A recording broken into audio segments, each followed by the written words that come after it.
Ladies and Habibis, we are going to introduction to you rising star of South Asia. He is very well educated. He knows Islam and Christianity very well. He done what they said he can't. He is Doctor. Alhamdulillah. Wait a minute, what are you doing, Zakir? You come out, it's not you. Habibi, take him out. Sorry, there was some problem. He's Adam Sikher. Hello everyone. This is your favorite Murtid. Salamul Masih. Peace of Christ be with each and every one of you. I hope you guys are having fun.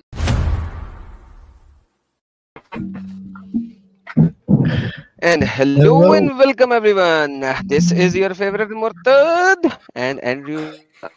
So wide open. How's it going? Oh no, he's back. Yo. Hey Chase, hey Andrew. Going very well. What's up? Doing very well. How's everyone? Doing good, man. Where's Fantastic. that? First of all, I apologize for the delay. Guys, it has nothing to do with Andrew and Chase. It is all me. I got late and this is all on me. Jibril was pretty mean to me today. Yeah, I bet. I'm sorry. He was pretty mean to the So, by Prophet. the way, if you guys have not shared the stream, share it.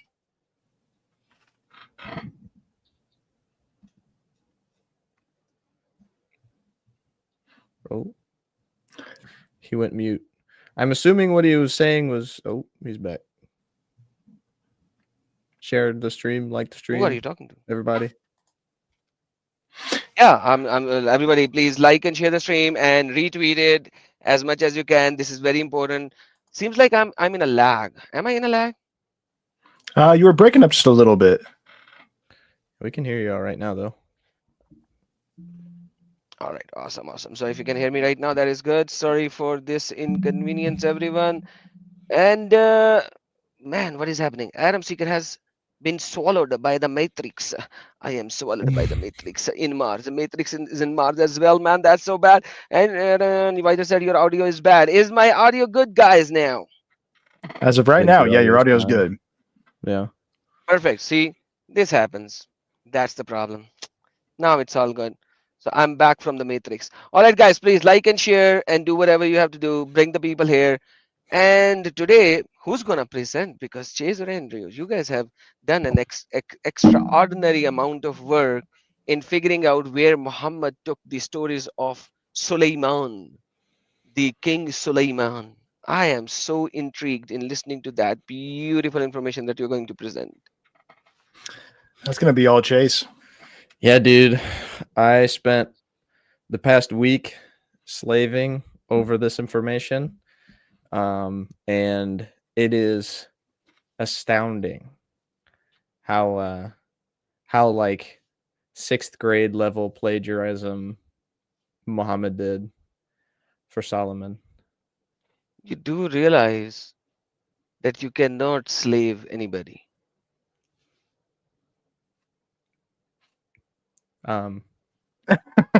Yeah.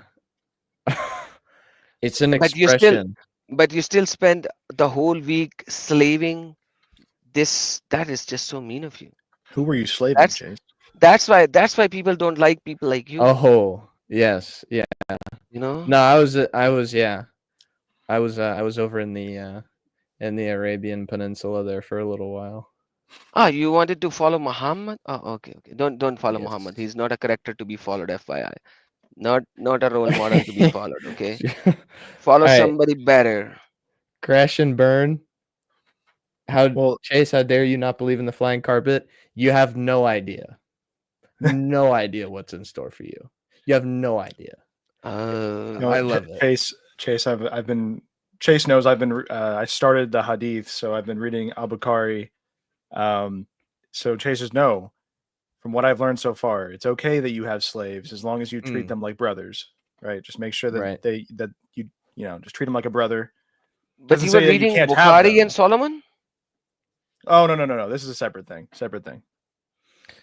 Yes. Oh. Yeah. Well, I don't have any brothers, so I guess I can treat my slaves however I want. Solomon had sex with 99 women in one night. You know that, right? Yes. Yes, indeed. We're not talking about that part, though. We're forgetting that part. No yes, sex. That part is not that part is not in there. Oh, that was Muhammad's own fascination.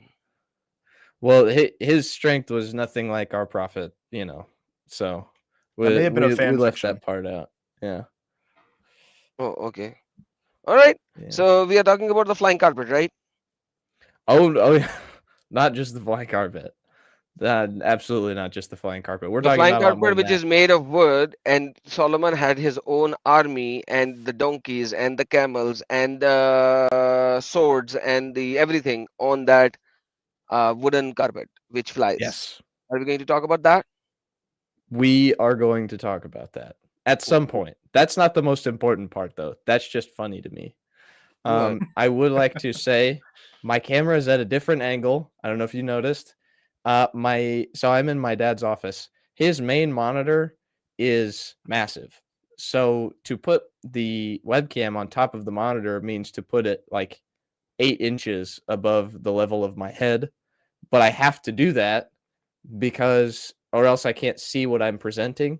Because normally I'm not even joking with you. I tape the webcam to the monitor so that way it's at eye level. But I can't do that because I have to present, and I'd rather not look over here at the other monitor. So in front of the light that I have for my ring light. So it kind of hurts a little bit to look at the camera. So I'm going to be doing that very sparingly, if you wouldn't mind. I don't mind. I don't even need to see your face. I just want to see your presentation. So show the presentation, man, so that people stop looking at your face. You are not that beautiful, okay? Remember that. Wow. All right. Yeah, and stop blushing, When you blush, you become red. So don't do that. I think that's just the ring light. But okay, hopefully the presentation is exclusively awesome. Awesome. Adam, you were so nice to Sister Hatun earlier. Oh. Hey, look. Sister Hatun is a nice lady. She's a very nice, respectful lady. So disrespectful. So all right. Yeah. So here's the presentation. If I had more time, I would have made it really fancy. I don't have any transitions or anything, so don't expect too much. I do have an education in this stuff.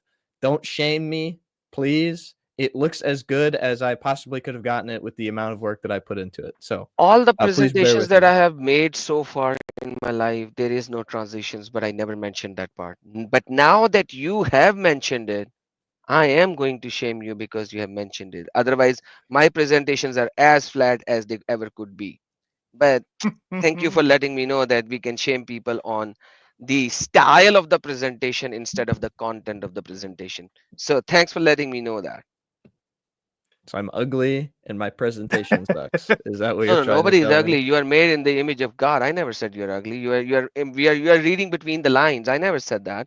Ask anybody. Show me. Rewind the YouTube video and show me. I said you are ugly. I never said that. It can't be any worse than in Daniel Hakikachu's presentation with his debate with God Logic when he had pictures of God Logic and he was calling it the autistic dilemma. Oh, yes. It can't be worse than that. All right. So I've got faith in you. All right. So Chase has faith in you, Andrew. Now it's your time to shine. It's my time to shine. All right. Well, I will here be right it is. back. So, all right, Andrew, bye. Solomon in the Quran. Now, I would like to preface this by saying that this was the topic of study for me for a long time, not just this past week. I have done pretty extensive look into this particular subject, and it really fascinated me. There's a lot of stuff that people just straight up made up about Solomon that's completely extra biblical. And actually, some of it is fun to read. Some of it's pretty funny. but we'll get into some of that stuff later. So this presentation is titled Solomon in the Quran: How Muhammad Stole from the Jews and Christians. Now, we are Really? going to Stole? look You're gonna at, use this yes, word, stole? I do have to use that It's word. not from the divine God, Allah? No, or Jibril. No. Not It's funny that you should mention that because people are so confident. They love Muhammad and they love everything about him. And it's funny because it's like, Allah didn't even consider it worthy of his time to talk to Muhammad. So he had to send Jibril to do it. And I think that's very funny because in Deuteronomy, whenever Moses says that there will come a prophet after me, he's talking about a prophet who was like him, who had seen God face to face, and Muhammad never did. And so I think that's very funny. So no, in fact, Muhammad stole all that stuff from the Christians and the Jews and made half of it up too, or actually less than half. He was very unoriginal. So we'll be looking at another beautiful thing what you are saying is in the Quran, chapter number 20, verse number 7, 8, chapter number 28, and one more chapter. Allah descended into the earth inside the burning bush and spoke with Moses, according to Quran itself.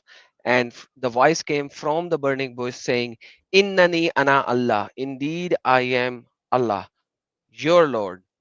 So the voice is coming from the burning bush on the mount of Tur or Tawa, and he's speaking to Moses. And the bush was burning like a Christmas tree because it was not consuming the bush, so it was just lit up like a Christmas tree. But when it comes to Muhammad, you're so right. He never saw his Lord except when he flew on a flying donkey slash horse, because it was neither donkey nor horse. It looked like a mule. That's the only place where you think he met Allah.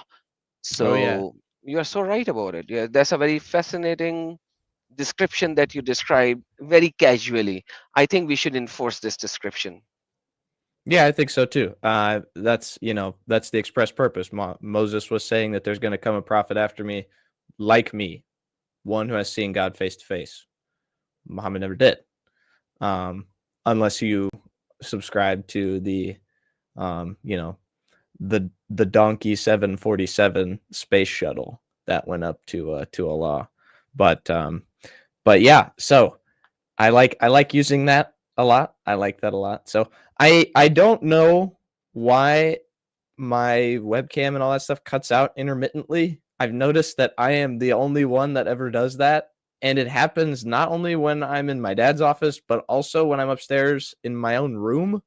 So I don't know if it's like my camera because it's a similar camera, or if it's the internet. No, or you if are it's you are in the matrix, and the matrix is glitching. So don't worry. The matrix glitching. My fault. Yeah. My fault. Where's the jinn is moving through the electrical wires to prevent your camera from working properly. I've heard they can do that.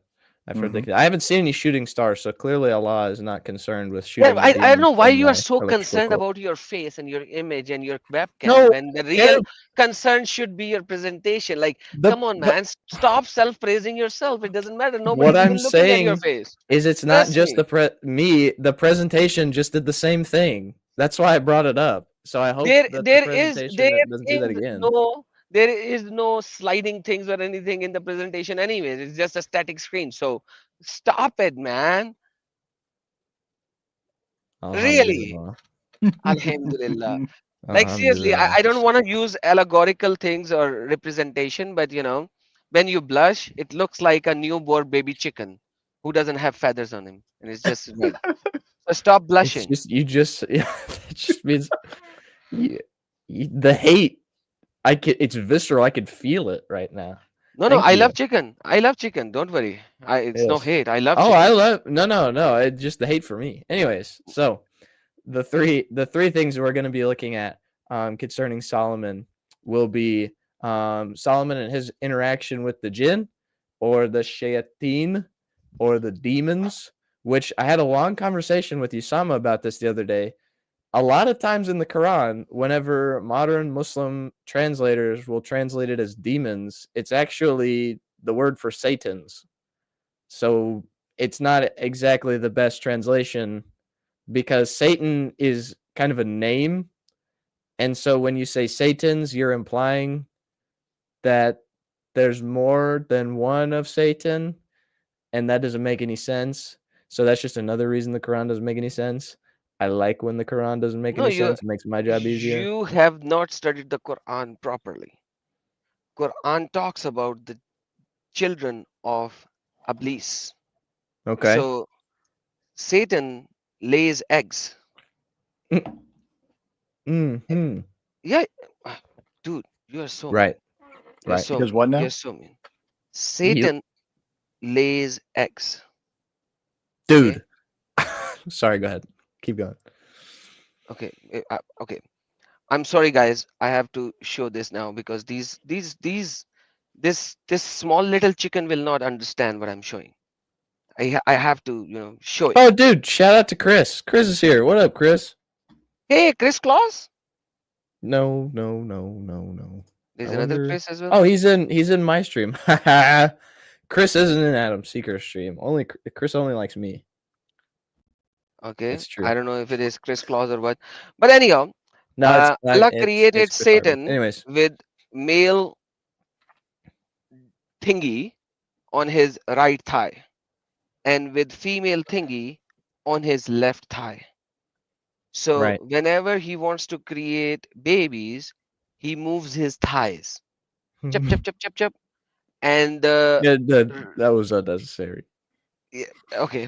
So then he lays 10 eggs, and each egg gives out one Satan. Sorry, Iblis. So this is how Allah describes how Satan lays eggs. Okay, All right, I've had an epiphany though. you had an So epiphany. Iblis is a jinn, and jinn are made of fire, correct? Yeah. Iblis is a phoenix. What's a He's a phoenix? fire bird that lays eggs, bro. But He's a but phoenix. but it does not have a female partner. So you need to understand that. Yeah, but the phoenix, like that's Actually, literally its whole thing. I think But I think the Phoenix, Phoenix doesn't have a female partner. yeah, Phoenix die and then rise. That's the Iblis does point. That's not what I'm saying. die. He's by himself. Like there is no. It's just the phoenix. It's a working Anyway, theory. I think we it is come a back working. to it. I think Iblis is a phoenix. I don't know what's happening. My altafsir.com is not opening. Otherwise, I could have shown you that. So I'm sorry, guys. Altafsir.com has went down the drain. Oh, now it came back. It came back. It came. It was the jinn. It was. Yeah, I heard. It was Iblis. That's what I heard. So chapter number 18, verse number 5. Crash and burn. You're ruining the vibe. It is to a phoenix. You can't tell me otherwise. All right, Workshop let's the see phoenix. if we thing. can see the tafsir. Altafsir.com is so mean right now. It's not working. So I'm trying to bring up the tafsir. Let's see if it does. Otherwise, sorry guys, I gave you the information. I am not giving you the receipt. I'm going to give you the receipt later. But it bring up. So when you said that Iblis does not have more, not more than one, you're wrong because there are so many babies of Iblis. Chapter number 18, verse number 5. Because if you read chapter number 18, verse number 5, it does say, "O children of the Satan." So when it talks about the children, Zuriyat, so then you need to see what it is. So I'm sorry. You are But so like, for me. I mean, I guess in a roundabout way that makes sense. I don't know. It's like it's a name. Yeah, I don't know. I wouldn't if I wanted to refer to the children of Satan, I would call them jinn or demons. I wouldn't call them necessarily by his name. But I don't know. That's just me. I don't want to argue any further about that. He's a phoenix, All right. and the Quran is wrong.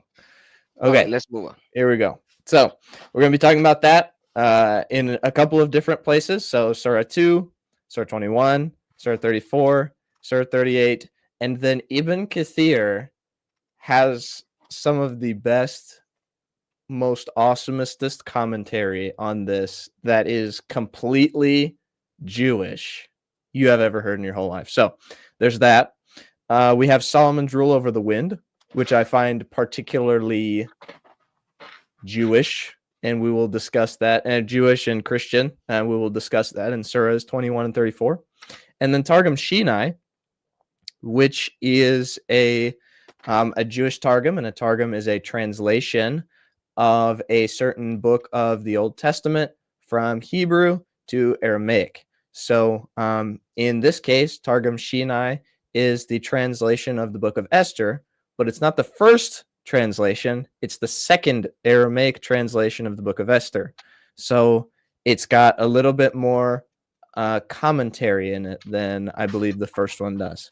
So let's continue. And I have to click. We'll just go really quickly over Solomon and Quran. Give it a little brief history. The name Solomon or Suleiman is mentioned in the Quran 16 different times. He's mentioned in 7 different chapters, and his name is mentioned without a story 3 times in Surah 4, 6, and 38. So really quickly, I'd like to just discuss, for the sake of our time here discussing Solomon in the Quran, what is the Talmud? So the Talmud is a collection of Jewish writings containing 2 different parts. The Mishnah, which is what's called the Oral Torah, and the Gemara, which is rabbinic debate. When referring to the Talmud, most people are referring to what is called the Babylonian Talmud, and generally, even more specifically, the Gemara within it. So we have 2 Talmuds. There was a Talmud written in Palestine or in Israel, in Jerusalem, and that was in around 200 AD. And then we have the Babylonian Talmud, which was compiled from 200 to about 500 AD in kind of the Babylonian area of the world. The Oral Torah, the Jews would claim that the Oral Torah has been transmitted directly from Moses on Mount Sinai when he was given the written Torah. He was also given what's called the Oral Torah, which was not meant to be written down by God, but was meant to have been passed down orally from the Jewish leaders and the authorities, and then eventually the rabbis through the Second Temple period and on. I find this very funny because why is it written now? But that's a whole different debate. We're not talking about Jews right now. The Gemara, the rabbinic Babylonian Talmud, contains all sorts of different information and rhetoric, but we'll be mostly focusing this time on the legendary stories that are contained within it, particularly the stories about Solomon. And here we have the Testament of Solomon. So what is it? Well, the Testament of Solomon is what's called a pseudepigraphal work of Christian origin. So what is a pseudepigraphal work, Andrew? I only know I don't pig. know. I only know pig. I'm assuming it's because the word pseudo would mean imply that it was a fake or a forgery. So it seems like it's probably claiming to be a work of Solomon that is not. Yeah, so essentially this work is attributed to Solomon, but it is not a work of Solomon. So pseudepigraphal is essentially a work of literature which is attributed to somebody, which is not actually from that person. It's not just fake writing, I will say. There is plenty of fake writing that's not pseudepigraphal. Mark Twain writing about Huckleberry Finn is not pseudepigraphal because he doesn't claim that it was written by Huckleberry Finn. It's just a fictional tale of Huckleberry Finn. Whereas the Christians who were writing the Testament of Solomon in like the 2nd century AD attributed it to Solomon. So they're saying Solomon wrote this, and it's like a first-person work from the perspective of Solomon. it was also heavily influenced by Jewish legends, and that the work really details a mythical account of Solomon receiving power from what the Testament calls Lord Sabaoth, which in Hebrew is the Lord of Hosts, I believe, if I get my names correct. You can flame me in the comments if I'm wrong, but I believe Lord Sabaoth means Lord of Hosts. And he receives this power in the form of a signet ring, and he confronts demons and, forces them to give up information, work for him building the temple, and do certain things for him. No kidding. You found the Ring of Solomon? I did, actually. It was buried in Wow. Aunt Greta's basement. But yeah, I did find it. This ring is so problematic for Solomon that when the Satan took it and took the shape of Oh, we'll Solomon, talk about that. he was doing dingy dingy with the wives of Solomon for 40 days and 40 nights. Mm-hmm. We're talking about all that. It's already written in the pseudo-pigographical work. No. So that story is not in the Testament of Solomon. That story is contained within the Talmud. But as a general rule, the legendary tale that Solomon was given a magical ring and was able to, stir up the demons and control them and all those things, that as a tradition, as an oral tradition, existed for a long time before the Testament of Solomon was written, before the Talmud was written. There's there's great evidence to suggest that these stories and stuff went back to the Second Temple period, because, well, we can see why here in a minute, but it's got heavy Babylonian influence, and so it would make sense because they were in exile in Babylon just Wow. before the Second Temple period.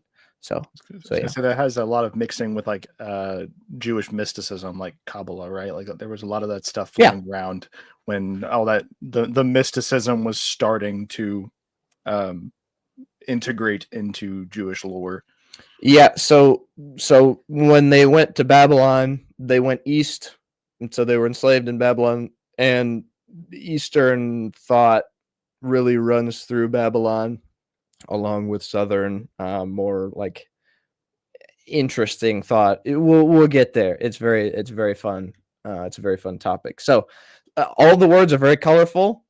I promise there's a reason why the words are very colorful. It corresponds to things that we're going to go through.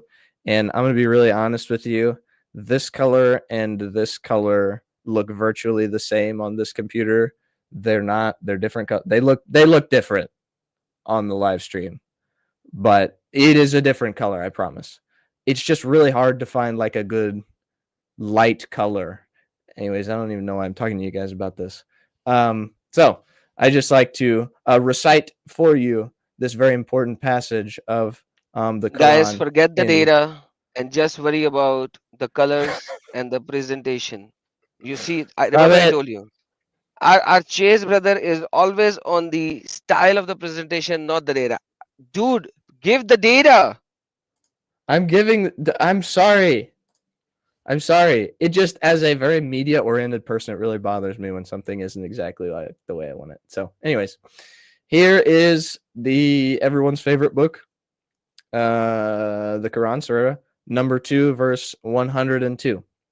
It says, "It was not Solomon who disbelieved, but the devils disbelieved, teaching people magic, and that which was revealed to the 2 angels at Babylon, Harut and Marut.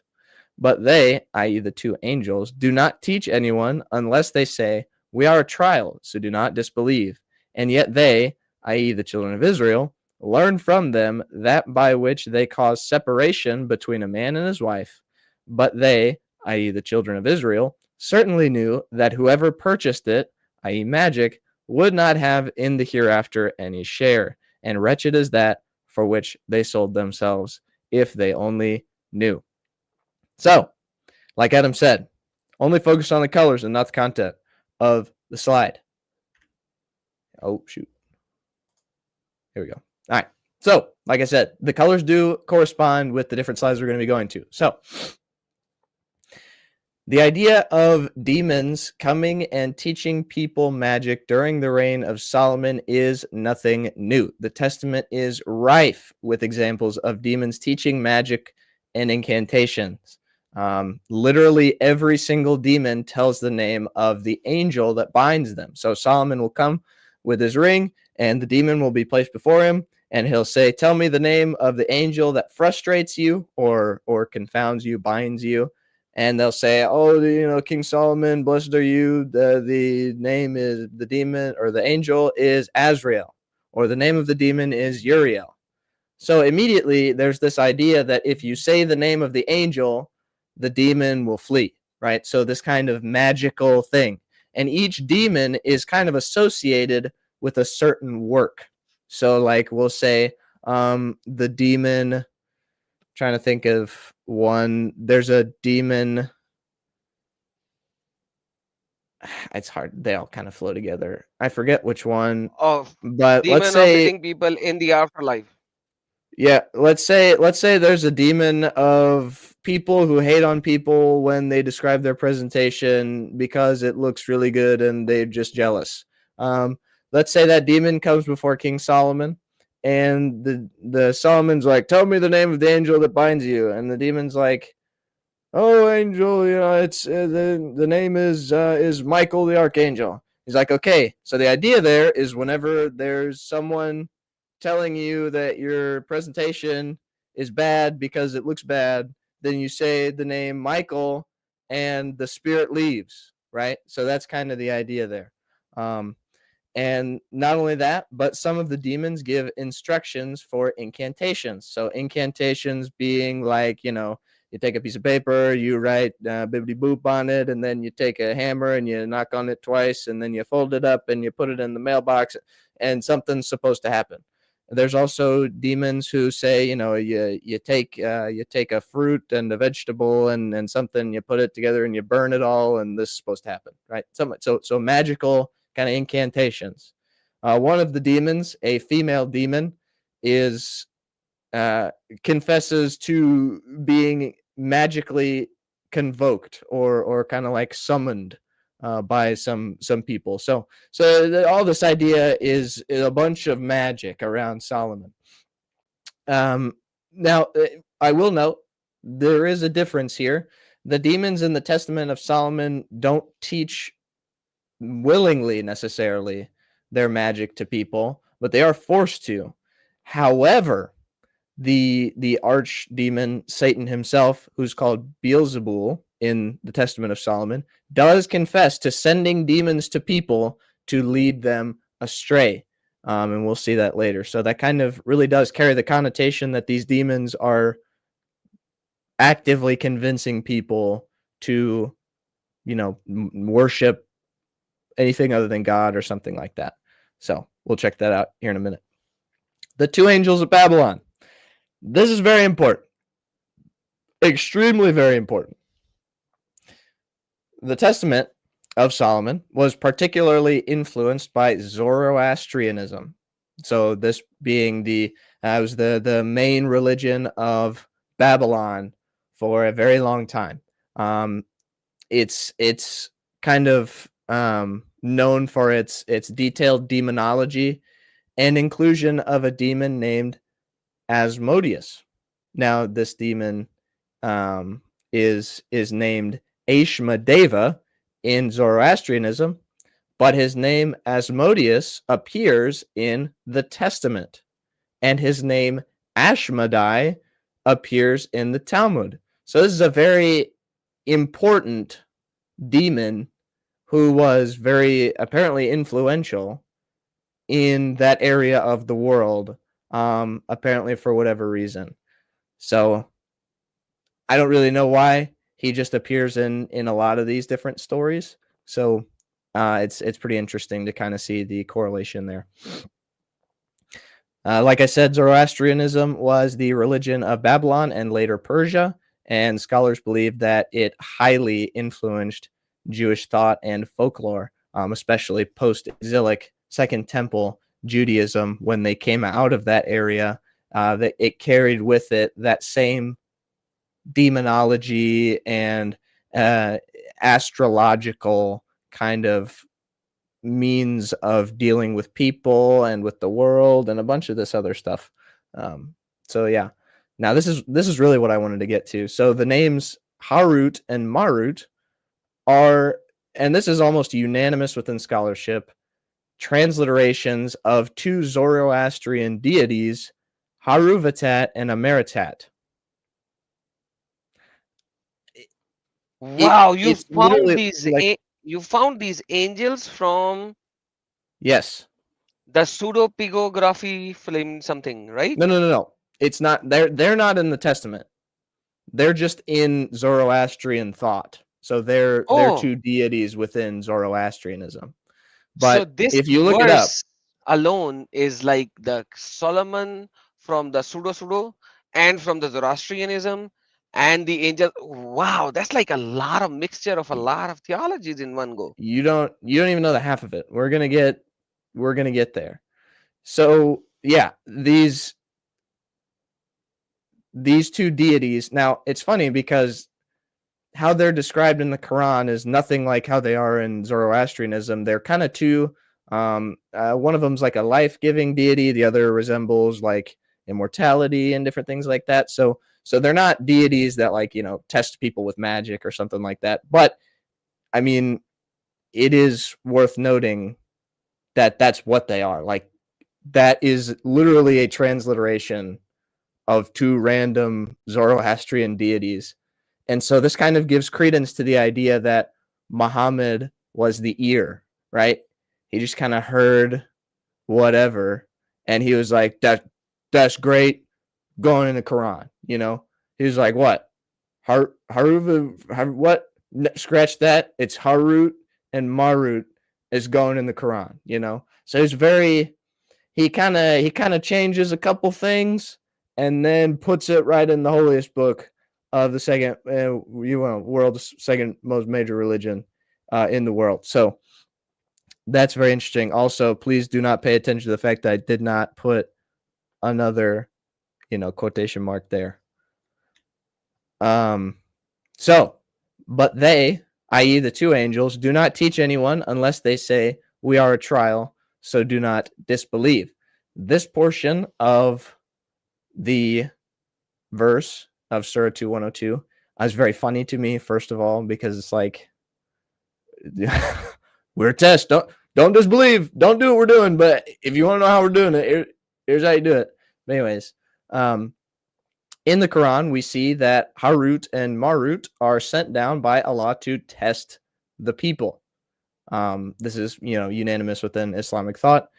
In the Testament, we see that demons are sent by the devil, Beelzebul, in order to convince them to disbelieve, as we saw earlier. Here's the quote from the Testament. It says, and my own demons I set onto men in order that the latter may believe in them and be lost. So that's literally a quote from Satan in the Testament of Solomon, which is literally what Harut and Marut are doing.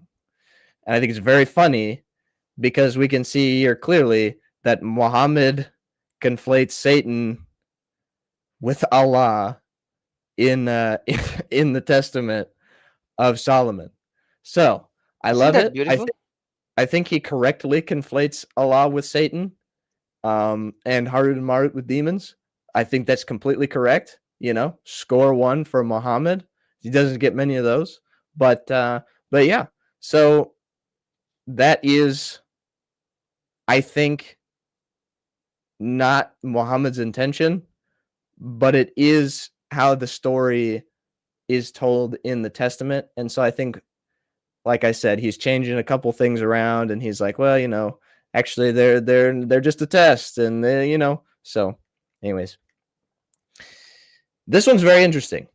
Whenever I read this verse for the first time, this immediately stuck out to me because before I read this verse, I read the Testament of Solomon completely cover to cover. It's about 130 verses, and each verse is about 3 times longer than a normal Bible verse. So it's a pretty lengthy read. It's a good read, though. I highly recommend it if you're just kind of like a theology kind of dude, because it does show how how religious thought was kind of at that time developing around astrology, and it is also kind of funny. There's a very funny part in it that I won't get into right now because it's also kind of weird. But anyway, so it says I in like this, weird. Muhammad liked weird. Muhammad did like weird. I don't know. So tell me, It's a little maybe too that thing I would have already read in the tafsir anyway. So tell me the weird thing. Okay, so it's very weird. I would put it on the screen. I don't have my links. It just doesn't show me my links right here right now. But from memory, there's essentially a winged dragon demon in the Testament of Solomon. And when he wants to procreate, he has his women. It's unclear if they're also dragons or if they're women. It's not really super clear, but I'm pretty sure they're just women. And he does the little bobbity boop, and then they get pregnant. It seems like they get pregnant instantly, but because it's a demon child, the child gets really big for the woman. So what happens is when the child gets too big, the woman farts and gives birth immediately. So the child is coming out from the back hole? No. The front one, I don't know why it says that she farts, but it does. So she blows wind. Interesting. Is That that is in why your chapter Muhammad here? said. That is why Muhammad said, "Do not curse the fart." Oh, All right. Anyhow, have you continue. seen the clip of Sam where he's talking about where when Satan hears the adhan, he He farts farts. and he runs Yeah. away? He runs I 36 didn't know. miles. I No, didn't fly know that. 36 miles. I didn't know that. That was very good. I like that. Like this is That Muhammad amazing. guy was funny. This is amazing how things are moving. Like, come on, man. The devil sleeps in your nose, and if you don't wake up for the adhan, he goes and urinates in your ear. Come on, I don't love tell me. that part. Hey Chase, That's my favorite part. Chase, What? defending a lion, is that the guy who he was in David Wood's video with talking about the Talmud? Yeah. Yeah, he said he could hop on. Hop him on. He said Yeah, he'd so he could you don't have to do this, but he's a really cool guy. He educated me a lot on the Talmud, and he's doing what's called the Talmudic dilemma instead of the Islamic dilemma. He knows quite a bit about the Talmud and where Muhammad got that stuff. He can hop on if you want, but if not, completely understand. All right. So in the meantime, so now we are here. Demon and Jinn, Surah 2, 1 or 2. They cause Surah 2, 102. separation between a man and his wife. MashaAllah, Yes. MashaAllah. Yeah. So this is the best part. The Quran here, essentially, I also think this is really funny personally because essentially these demons are like teaching people how to like make a divorce. So I like to think like it's Harry Potter style, and he's just like got a magic wand, and you wave it at the happy couple in the park, and it's like divorce. Then they're just immediately they hate each other. That's just there may be a little bit of interpretation there, but the Testament explicitly references two demons in particular that say, and I quote, "I separate wife from husband," and another demon which says, "I rend the husband from the sharer of his bed," which is, I mean, according to Muhammad, could have been like his cousin, but anyways. And it also talks at length about the head demon, the king of the demons, Asmodeus, who enjoys to, and I quote, "plot against the newly wedded and to sever them utterly by many calamities." So we have three demons who cause separation between a man and his wife. And Muhammad did not know the name of the third demon, so he took two names from the From a different, Zoroastrian book. essentially from just a straight up a different place. Ah, So, and wow. I find it interesting how the head demon Asmodeus, a demon from Babylonian tradition, enjoys causing division between a man and his wife. We already saw how this verse is absolutely 100% influenced by Zoroastrian thought, and here we have a demon from Babylon doing what he loves best. So, Pretty great. Pretty great. Love that. Very, very fortunate for Muhammad that he made so many errors that we can clearly point out to the Muslim to get them out of there. Here is the next quote. It says, whoever, I spelled whoever wrong. Whoever purchased it, i.e. magic, would not have in the hereafter any share. So, the Talmud explicitly says that those who... Could you hear me just then? Chase, you cut out for a second. I cut out, yeah. So the Talmud explicitly says that those who whisper invocations, i.e. magic, by doing so, quote, he shows contempt for the sanctity of the name of God and therefore has no share in the world to come. This phrase, the world to come, is found throughout the Talmud, and it also found throughout the Quran, the hereafter, you know. So it's almost identical lingo here. The Testament also echoes this idea, because when Beelzebul says that that he tries to divert people using his demons to believe on them, that those people will be lost. So they won't have a share in the hereafter, essentially. All right, moving on. Surah 2182. And of the devils, i.e. jinn, were those who dived for him and did work other than that, and we were of them a guardian. I love how descriptive Allah is here. He was descriptive enough to say that they dove for him. Other than that, it just work. It's just some work. That's to me, it's just kind of like, that's a pretty specific thing. If I were to describe something, I'd be like, they helped him build the temple, maybe, that was a pretty big thing. We'll get into that a little bit later. So first thing we're going to look at, those who dived for him. Interestingly enough, the Testament talks about several sea demons, but one in particular I'd like to focus on is a demon from the Red Sea that legitimately dives. So Beelzebul, Satan, essentially, is talking about his child, who is a demon. He says about him, and on any suitable occasion, he comes up to me again from the Red Sea, being subject to me, and reveals to me what he has done, and I support him. So you see here the parallel. He comes up to me again from the Red Sea. So we have a demon going into the Red Sea, coming back out of the Red Sea, reveals whatever, and I support him. So, obviously a diving demon we have here. And then in another place, it says that a demon called Epiphas hath brought it up from the Red Sea, speaking of a pillar that Solomon would use in the construction of the temple. So essentially what happened was Solomon wanted a pillar to use, and this demon was like, yo, I can go get that out of the Red Sea. Me and that demon from the Red Sea will go do that for you. And so they literally went into the Red Sea and brought up this pillar from it. So diving demons for Solomon, I think we can understand there. Wow. Mashallah. I mean, hey. So that's why the scholars are lost. What do the scholars say about this?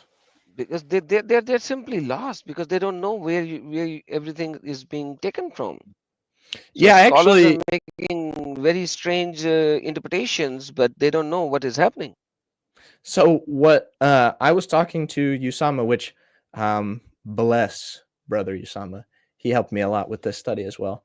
But he and I sat down and went through the tafsir on many of these passages, and I was very curious to see what the tafsir had to say on this the demons who dived for him, and they were virtually silent.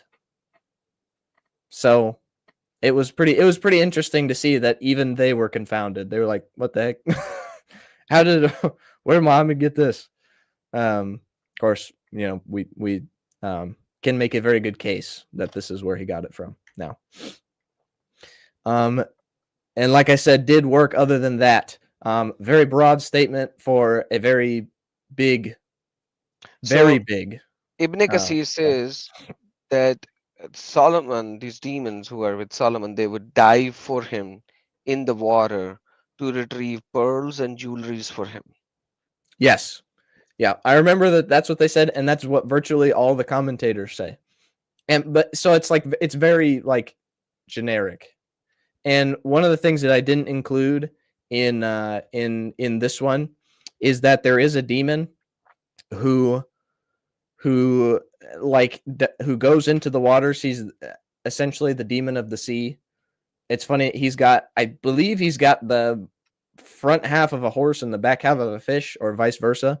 And what he does is he goes into the sea and he like finds sailors and ships, and he like, raises a torrent around them and like gets on the ship and throws the people off board and then takes all the money and goes back.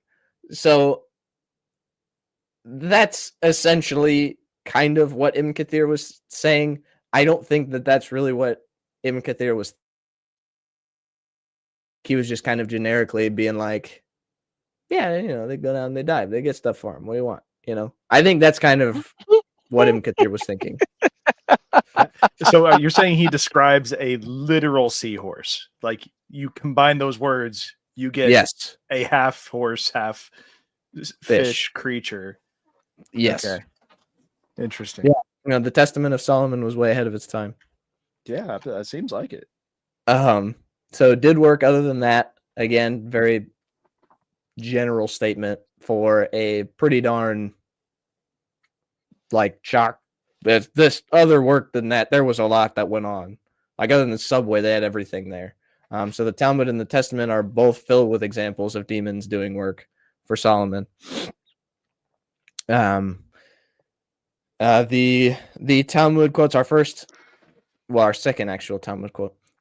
It says here in Gittin 68a and verse 7, why was it necessary for Solomon to have male demons and female demons? The Gemara answers, as it is written, with regard to the building of the temple. So essentially, the entire reason why Solomon had demons under his command was for building the temple. Everything else was kind of a bonus. So whenever the Testament of Solomon says that he got a ring and that he was able to control the demons, essentially all he had them do was build the temple. When the Talmud talks about Solomon having a bunch of demons under his command, right here, like we say, it was written with regard to the building of the temple. So that's essentially why he had these demons. I'm curious as to why the Quran doesn't talk about this. It does. The genies build the temple for where? In the Quran. So if you let me give it to you. Hold on. Because I know it talks about sanctuaries, but the word is plural. Oh, so I was kind of like, I guess they just kind of got it wrong. But so chapter number 34, verse number 12-13. So these genies are subjected to Solomon, and they are building for Solomon the Temple of Solomon, in which they are building the idols and everything, and there's a full tafsir on it. Yeah. So this is a specific genies and the group of genies, and then when Solomon died on a stick. Remember, the genies did not know, and Allah says the genies did not know. They were still working on the temple, and the genies did not know until some ant ate the stick, and Solomon fell. So Quran is actually referring to the same thing, that the genies were and I never thought that it is in some Talmudic reference as well. I always thought that Muhammad, living in a 7th century Arabian desert, he had no idea how this magnificent building could be built by humans. And he's like, Solomon must have the power to control the genies, and genies must have built it, because it's not humanly possible to build such a magnificent building. And imagine, here you have some Talmudic references which are talking about Solomon controlling the demons to build the temple. That is unbelievable, man. That temple was a marvel of its age. Yeah, so what I was really saying was that there's no direct, like, explicit mention that Solomon had the demons build the temple in Quran, chapter number 34, verse number 12-13. Arabic. But I was just thinking through the lens of a Muslim. I would just say, oh, well, it says Genies. it's The Muslim says no, genies. Genies building. genies. Yeah. No, I know that. But what's the word here? What's the word for temple? Is it plural? Yeah, no, single. Chapter number 34, verse number 12, 13. Let me just go there. 34:12, because I know we talk about that.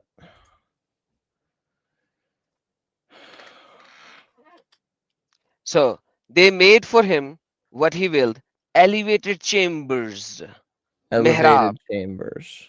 were statues, and bowls like reservoirs, and stationary kettles and stuff like that. So these genies were doing, and a spruler. They were making plural as in buildings, not just singular. Yeah. No. And so, but I mean, obviously, you and I, we know because the temple had bowls, it had statues, reservoirs, it had all of those things for ritual washings and all those kinds of things. We know that kind of stuff. But I was just thinking through a Muslim lens, like they don't really have any concept of that. And so I was like, I don't know if it's exactly specific enough to the more They have Ibn Kathir specific. to tell them Oh yeah, all no, of I know. this. Oh And yeah. we'll get into Ibn Kathir, and for sure, Yeah. and I can include that in the next presentation that I do, for sure. But I just kind of thought that, anyways, it is obviously very important, and I just wasn't sure if Muslims conflated Surah 34 with Solomon's building the temple. Is that kind of like the consensus in Muslim belief that Yeah, demons built the absolutely. temple? That's a consensus all See, the I way didn't. from Well, Tibri to I Qurtubi to Ibn Kathir and all. that's what I talked to, and I talked to Usama about that. I was like, "This has got to be the temple," and he said, "Well, no, the word is plural, and so the Yeah, Muslim will get out of it it is by plural that." in But Mihrab. So when it right, talks about Mihrab, that is like plural. But that is what it is, man. and I know that. No, believe me, I as soon as I saw that, I was like, "Wait, that's definitely a description of the temple." But yeah, so that's that. But anyways, continuing on. So after that quotation from the Talmud, we have here in the Testament, it says, I, Solomon, sealed the demon and set him to work at stone cutting.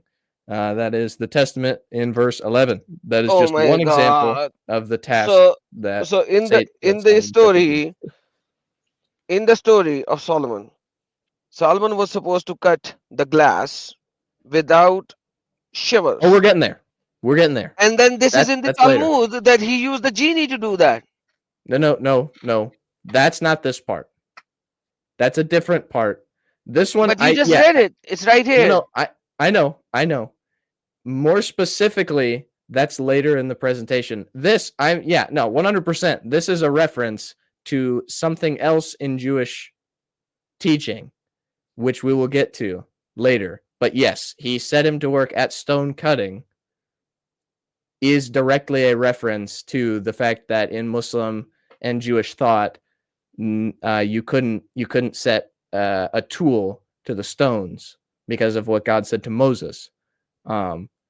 Even though that's not true for the temple, but the thought is that anything to worship God in Israel could not have had, iron tools set to it. And that's what this demon is set to do. But how the demon does it, we will talk about later. And it's even better than you think.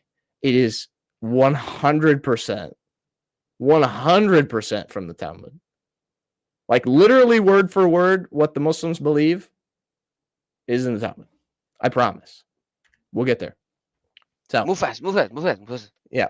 So it says, we were of them a guardian. So the Testament records, and I will read almost this entire verse. It says, now when I, Solomon, heard this, I entered the temple of God and prayed with all my soul night and day, that the demon might be delivered into my hands, and that I might gain authority over him. And it came about through my prayer that grace was given to me from the Lord Sabaoth by Michael his archangel. He brought me a little ring, having a seal consisting of an engraved stone, and said to me, take, O Solomon, king, son of David, the gift which the Lord God has sent thee, the highest Sabaoth. With it thou shalt lock up all demons of earth, male and female, and with their help thou shalt build up Jerusalem. So when it says we were of them a guardian, literally the Lord was of them a guardian. He gives Solomon this ring. It's by his permission that he can lock up the demons, and it's by his permission that the demons help build the temple. On to Surah 34. So in Surah 34, verses 12 and 13, it says, and among the jinn were those who worked for him by the permission of his Lord, and whoever deviated among them from our command, we will make him taste of the punishment of the blaze. So you skipped the ring, but you have the ring of Solomon in chapter number 34 as well. Yes, I did skip number that. 34. The Solomon ring. So the ring is there, and that ring was used by Solomon according to the Tafsir and the Quran to capture the genie to begin with. And you are just reading it and moving it. 38, 34. 38.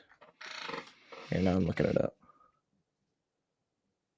Man. That's oh, you're talking about the Tafsir whenever it talks about the ring. The ring of Solomon. Yeah. No, I got you. Yeah, and we're getting there. So yes, the signet ring is in both the Testament and in the Talmud. We will get there. So we're going to talk about this first quotation here. And among the jinn were those who worked for him by the permission of his Lord. Remember how we said that Solomon was given a magical ring by God in the Testament that he could control the demons? Well, Muslim scholars agree. Al-Tabari records that Solomon was given a signet ring that he used to rule his domain. In fact, the ring was so important that Solomon then stole the ring, and then God gave it back to him when he found the ring again. I find it funny that many modern Muslim scholars dismiss a lot of these. Sorry, hang on. I find it funny that many modern scholars dismiss a lot of these stories that earlier Muslim commentators included as folklore when half the Quran is folklore. So you have Muslim commentators like Ibn Kathir. They'll talk about and this story. Yes, it is Israeli. It is folklore, and they fail to recognize that the thing that it's based on is also folklore. So that is pretty funny to me. But yes, so essentially what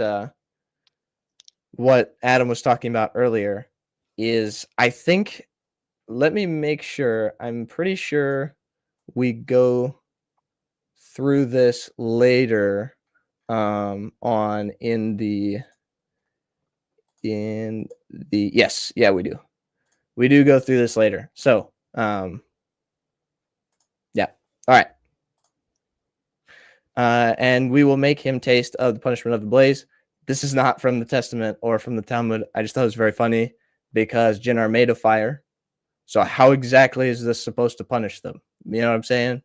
Like, come on, man. The answer from the Muslim is you are made of dust as well. When I throw rock, does it not hurt? You know what? There's a problem with that, though, is that I'm not dust anymore. I'm not dust. The jinn are literally fire.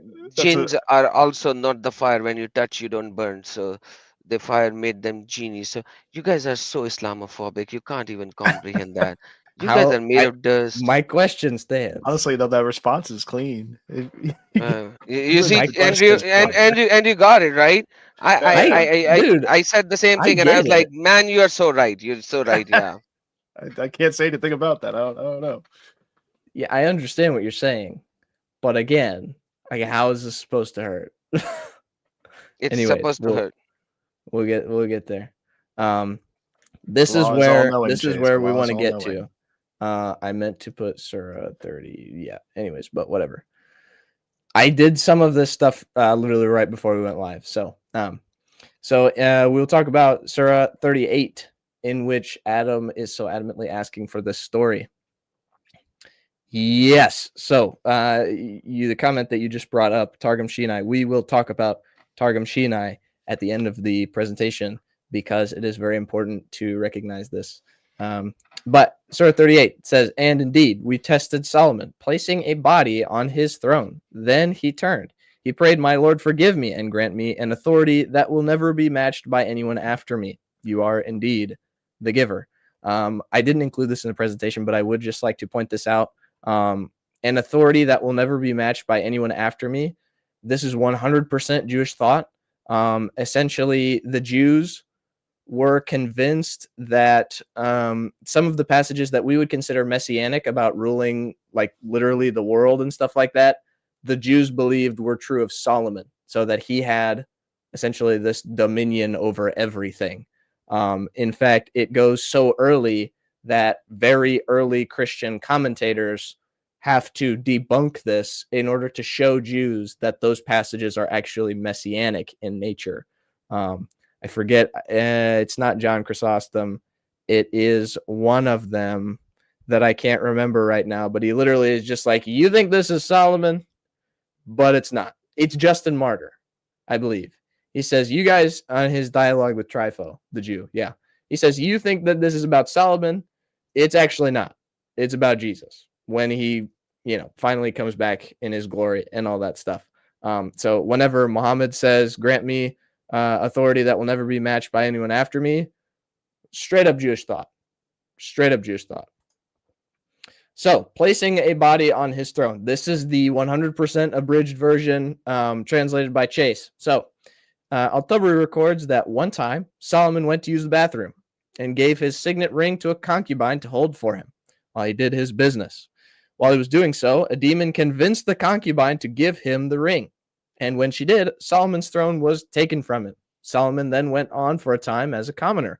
And during this time, his wives, concubines, and counselors began to realize that this is not actually Solomon on the throne.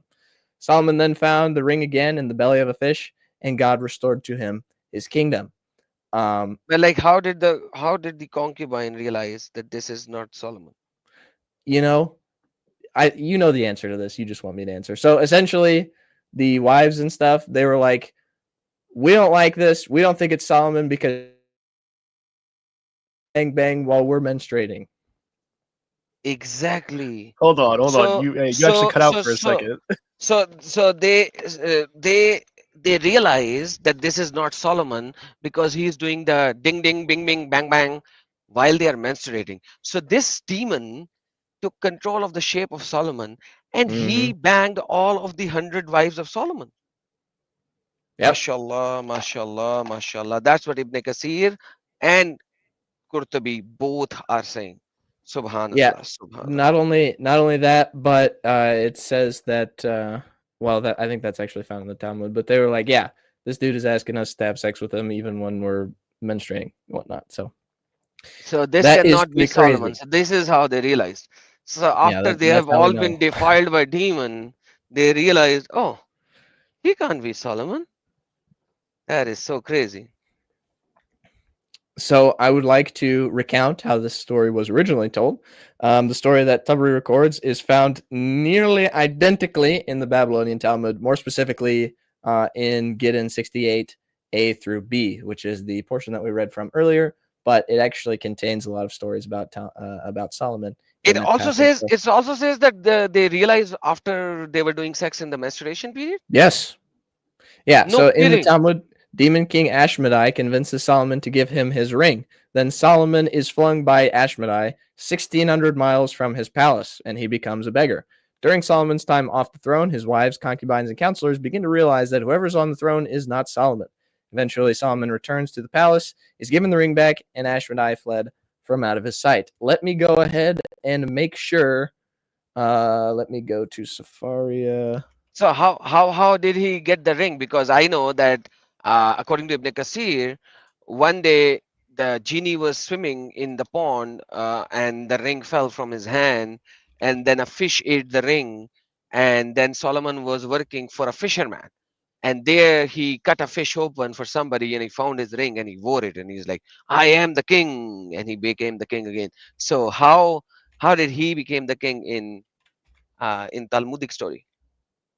Yeah, so it's not the fish is made up. That whole part is essentially made up. So this part is in Ibn Kathir, not in Qurtubi.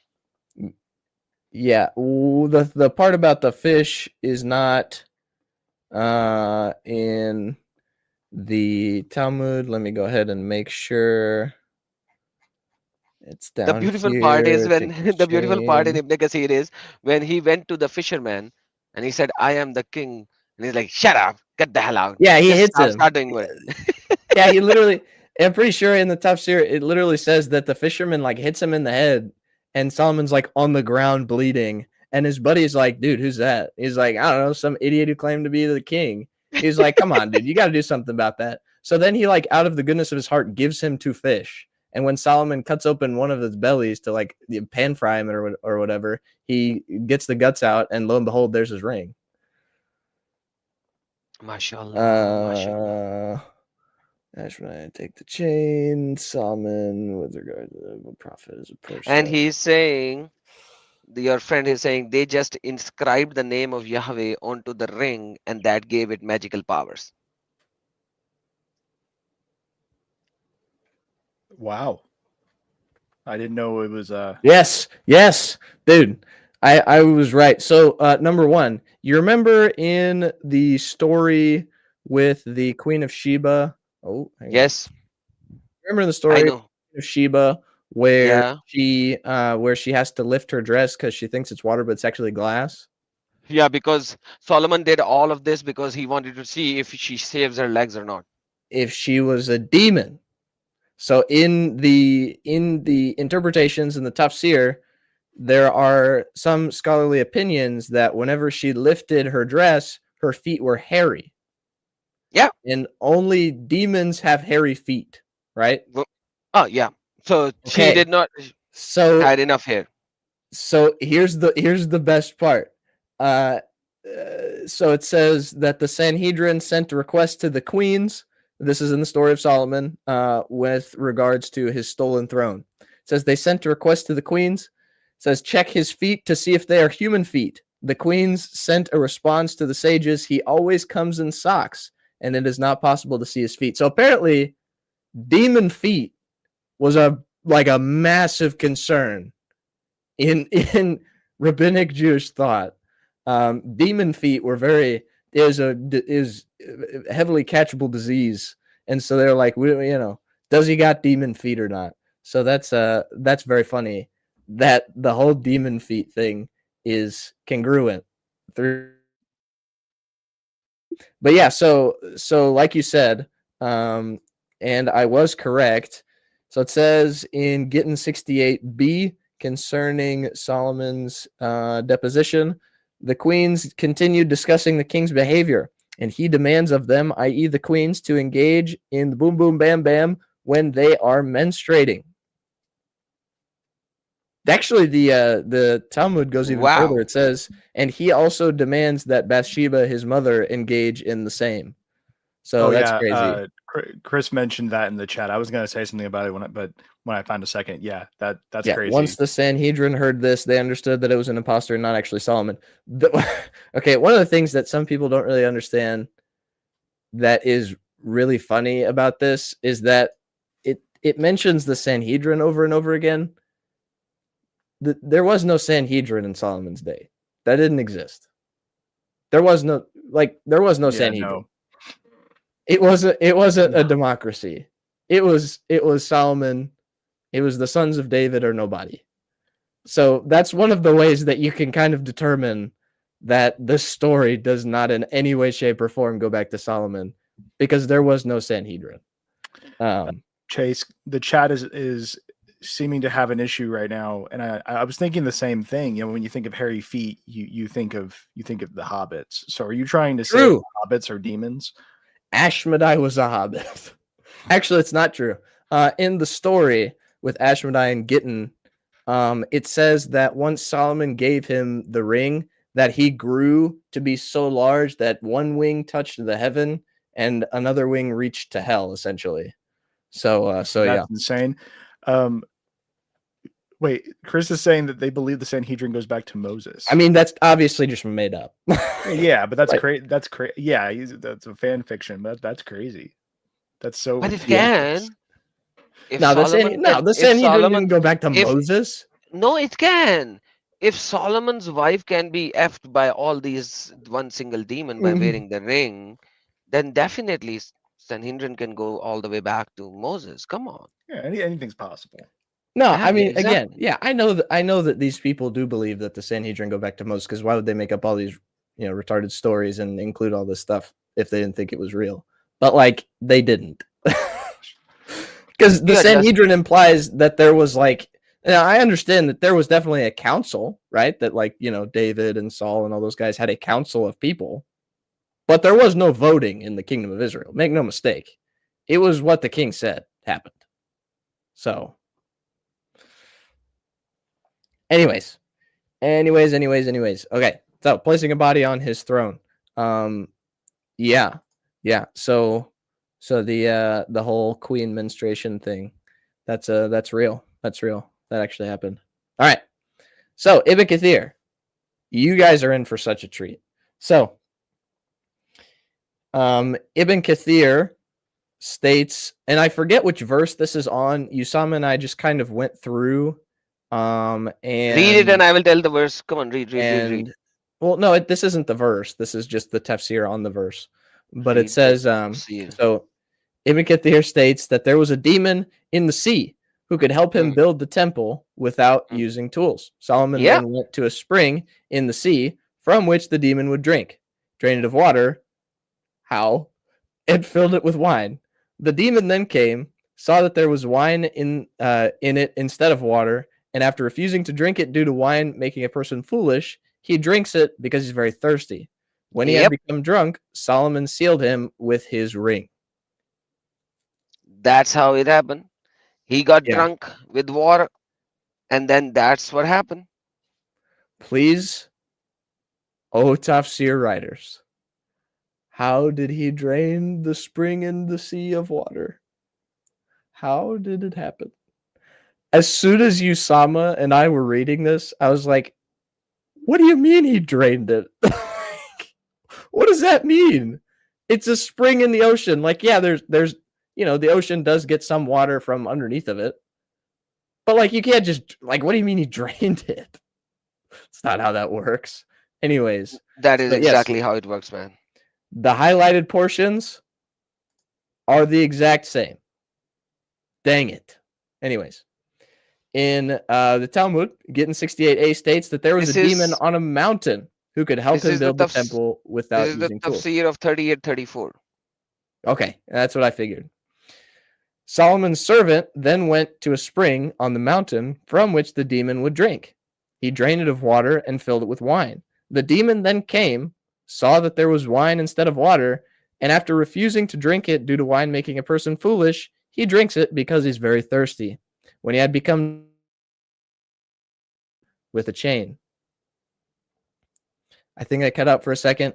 When he had become drunk, Solomon's servant sealed him with a chain. Does this story sound familiar? Ibn Kathir.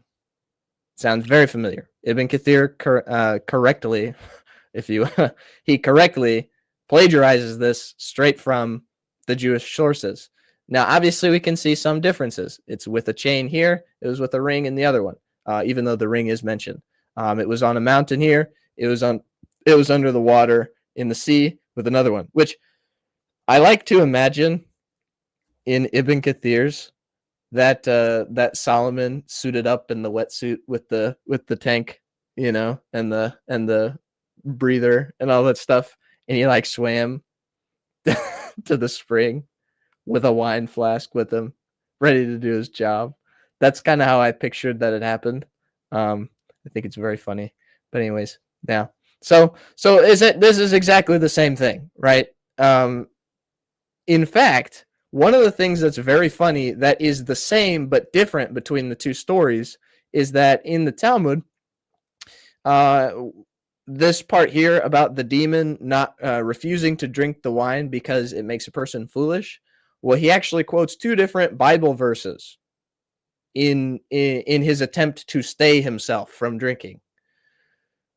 In the tafsir, he just says something random that sounds like wisdom. So like it sounds like whoever transmitted this was like, yeah, this sounds pretty wise, maybe this is in the Bible. He just like puts it in there. But yeah, I said, yes, I am going to mention the hoopoe. Don't get me wrong. We're getting there.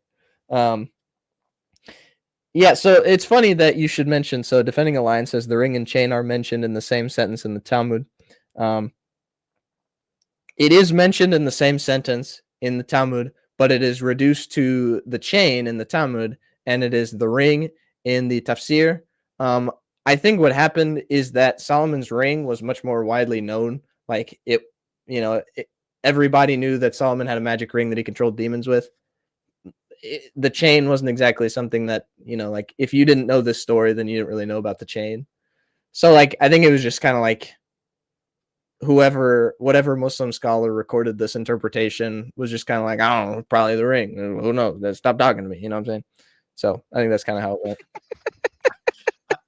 I love what your understanding of Muslim scholarship feels. So it's just... I feel like it's correct. You can't prove it wrong. So yeah, so that's that. Here's another fun story that I promised Chris we would get to. The hoopoe. This is the wise bird, ladies and gentlemen. If you ever need a domesticated bird, I've heard that hoopoes are great companions, as seen here with Solomon. So, the Tafsir of Ibn Kathir states that the same demon that told Solomon, or that got drunk and came to Solomon, which we know from the Talmud is Ashmedai, and from the Testament of Solomon as Asmodeus. The same demon told Solomon to put a hoopoe egg under a bottle of glass. The hoopoe then came and, because it wanted its egg back, used the diamond to cut the glass. And Solomon No kidding! To cut the rocks for the egg thing is in there as well? Or this is Ibn Kathir that you're reading? This is Ibn Kathir. Oh, but you got no idea. I was like, okay, sorry. Gideon 68b states that the same demon told Solomon to put a hoopoe egg under some glass. The hoopoe then came back, and because it wanted its egg, used the shamir to cut the glass. And Solomon used the shamir to cut the rocks for the temple. Exactly the same story, but one of them uses a diamond, and the other one uses what's called the shamir. The shamir is a worm. By some Jewish thought. Ibn Kathir didn't even know what shamir is, so he just thought diamond. Yeah, probably. So, but the people, don't get me wrong, the Jews didn't know what the shamir was either. Like, some of them thought it was a worm, some of them thought it was a different animal. I believe some of them didn't even think it was an animal. So, okay, yes, guys, the Surah 27 hoopoe is better. We will get to the Surah 27 hoopoe. Don't get me wrong. Is there anything that is not taken from the folktales? You have no idea what you're in store for. So, we'll talk about Solomon and the wind.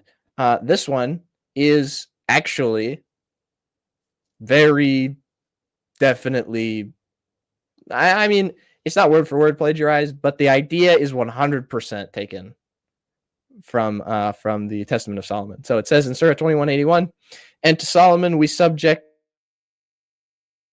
to the land we had showered with blessings. It is we who know everything. The land we had showered with blessings. Just like you to remember that for the time being. So the raging winds.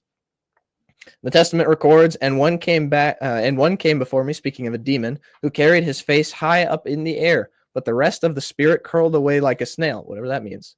And it broke through the few soldiers and raised also a terrible dust on the ground and carried it upwards. And then again hurled it back to frighten us and asked what questions I could ask as a rule.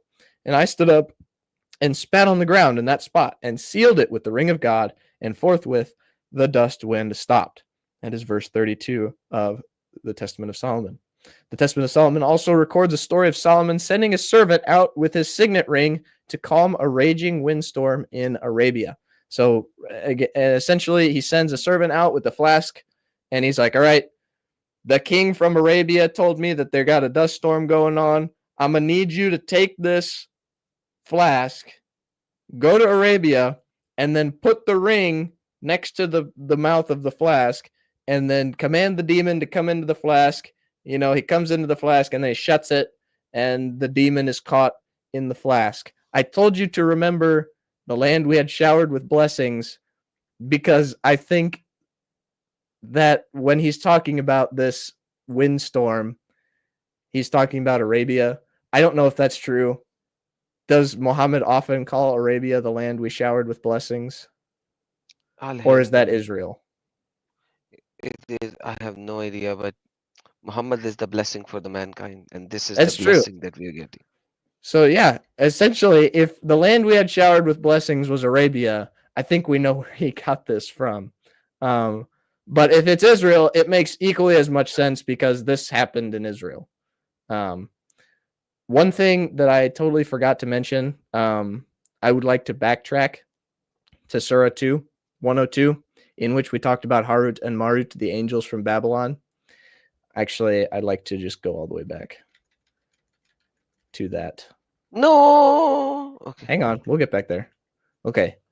So, Solomon did not disbelieve the two angels at Babylon, Harut and Marut. Andrew, approximately how far away from Israel is Babylon? 2 hours. I mean, I actually don't know off the top of my head in like specific mileage. Me neither. I thought you would. I'm so sorry. My nerddom has failed okay. you. That's okay. Babylon is a significant distance. I can find out from like Israel. 5 seconds and I'll figure it out. Yeah, please do. Israel is not exactly uber close to Babylon. Okay. So here we have these two angels at Babylon. 1,500 kilometers. I told you. It's 2 hours by air. 1,500 kilometers. That's 2 hours. I told you. Regardless, 2 hours. If you fly 777 LR, that's 2 hours. Yeah. Or for us simpletons, 520 miles. 520 miles. Okay.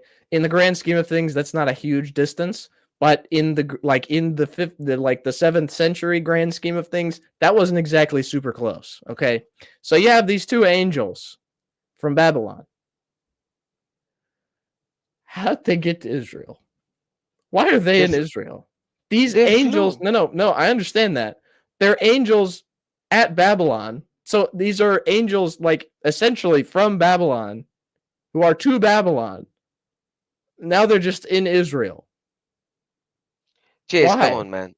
Chase, you are just so silly. Come on, man. Haven't Why are you they read in Israel? that when Solomon wanted the takht of that queen Sheba, it came in a split second. I understand that. Genies were doing that. So genie can fly a split second. Why are they there? Why didn't he just say two angels in Israel? Come on, you're so because mean. It's Zoroastrian is what I'm trying to get at. Because this is clearly Zoroastrian is what I'm trying to get at. Okay, here we go. Punishment of the blaze, blobbity bloop, liberty. Guys, please forgive Chase. He's just being Zoroastrian phobia. Nerd. It's okay. There we go. Islam was also Zoroastrian phobic whenever they were doing all their conquering in the Middle Ages, because they wiped out several places where that was the national religion. So, that was. It's okay. Yes, it's true. Okay. It's true. All right. So, Surah 34:12. Surah 34:12 says, "And to Solomon we subjected the wind. Its morning stride was a month's journey, and so was it."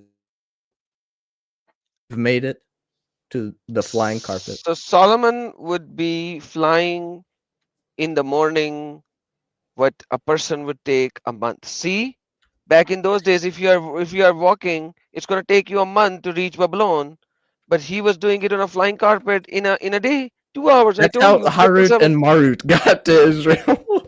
Exactly. Carpet. Yeah, dude. No, this is canon. This is canon. Solomon went and picked up Harut and Marut at the carpool in Persia, right? In what's the capital city called? In Shushan, right? He went from here's Jerusalem, boom, over to Shushan, boom, back. Didn't even take him the afternoon. So what do you want from me? All right, here we go. So Solomon and the wind. I'd just like to focus on this last part. It says, its morning stride was a month's journey, and so was its evening stride. Muslim scholar Al-Talabi identifies this as being a reference to none other than Solomon's flying carpet. Mashallah, mashallah. Mashallah. The same Mashallah. flying carpet on which he will fill everybody. Well, His we'll get there. soldiers We'll get and there. I don't have everybody. it written down here, but I have it in memory how ridiculous this is. So, while this is the first written record of Solomon's carpet, it is not original to him. Scholars absolutely agree that the idea of Solomon's carpet had been around in Jewish oral tradition for a long, long time before this Muslim commentator came around, and before the Quran came around. I also, just to be clear, this is absolutely ridiculous. Like, what?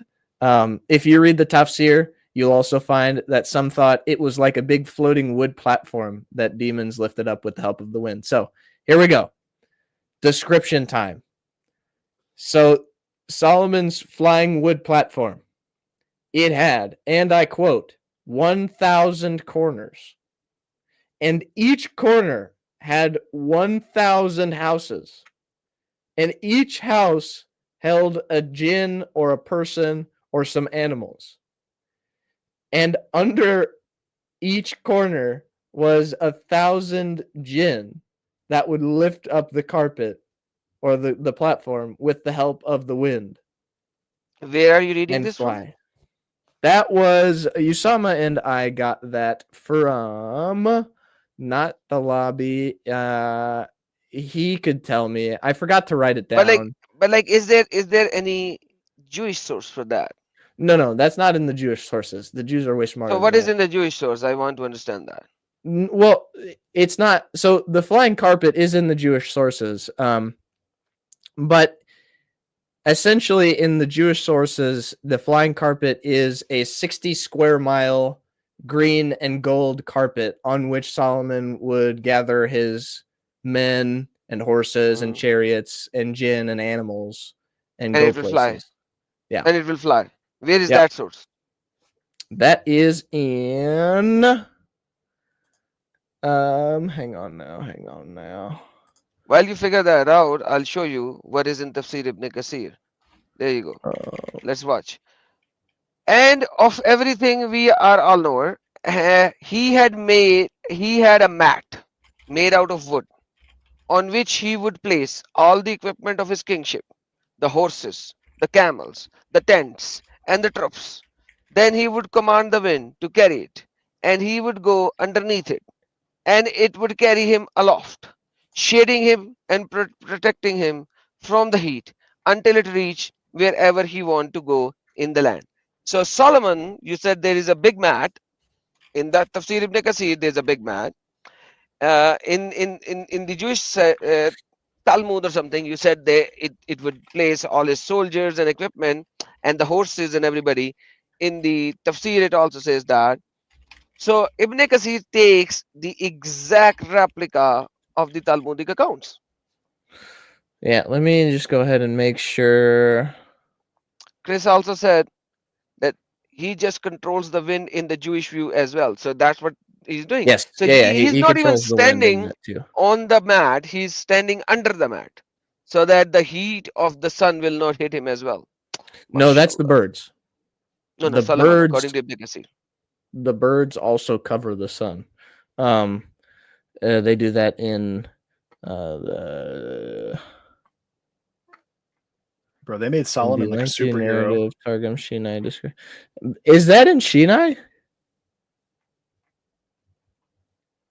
Huh. I guess the flying car. Chris, am I wrong? Is it in Targum Shinai? Oh, it's so funny. I remember like years and years ago. Okay, I would see all of these like, you know, that there's like a section. There's like a small section in Barnes and Noble that is all like occult. I don't recall that in there either. Stuff. That's what ChatGPT is telling me though. I'm like, what? I thought that was somewhere. You're using AI while you're showing presentation. You're so mean. You are like a Muslim right now. I have an actual ChatGPT. ChatGPT is actually like fantastic. I don't know if you guys know that. No, but it is good. Yeah, okay. Of course, I'm not going to use it explicitly. Exclusively. Like, ChatGPT is fully Muslim.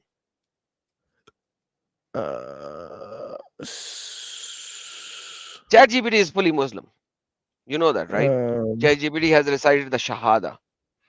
oh, really? Oh, hold Yeah. on. Someone Me mentioned and ChatGPT got that in common. I didn't finish what I'm I just was kidding. trying to say earlier. There was a small section in like Barnes and Noble that has like just like occult and like witchcraft type stuff. And when I was like in high school, I would go and look at that section because I thought it was silly. And so many things in there reference Solomon, reference his ring, reference how he captured demons, how he put them under the temple, and like that was the like pillar of witchcraft. they loved the stories of Solomon and they took it as gospel. They were like, this is real, and the Christians just ignore it, and the Christians don't want it in their Bible. So yeah, if you guys want some fun research, go to a bookstore and try and find their occult stuff, and you'll find most of these legends of Solomon. They love them. They really love this stuff. They're pretty fun. The Testament of Solomon's a good read. Oh, I'm sure. Especially the part about farting pregnant women. This has been great. I'm sure it's all fun. Some of it's I was too like superstitious really as a high schooler to pick up any of that stuff because I was like, oh, this is gonna make a demon So follow me or anyhow, something. seems like we can't find. Oh, we have Chris. And hello, Mr. Chris. How are you, brother? Yeah. Hello. We're There's getting a lot of some echo from feedback. Chris. Need to mute the stream because that was breaking my brain. Okay. Hello. What up, G? Awesome. Welcome. So yeah, I knew where it came from first, and I thought I would remember, and now I didn't. But so Solomon's carpet does not appear in the Jewish sources until after this guy records it. But orally, it is well known that that was a circulating legend long before even So Muhammad. where did Muhammad took it? From the oral tradition. A lot of this stuff is oral tradition. It's just really hard to pinpoint some of it because sometimes things will get written down. Sometimes they don't get written down until way afterward, and you can't really pin it back to a day. So, oral tradition from Christians and Jews is kind of the main source. I can't believe Muhammad Muhammad's made this up. It's not revelation. possible for Muhammad to make up this beautiful story. Rasulullah. Anyways, Who just so said yeah, that? He does make up a lot of stuff with that was Jibril. like him talking to ants is something original to him.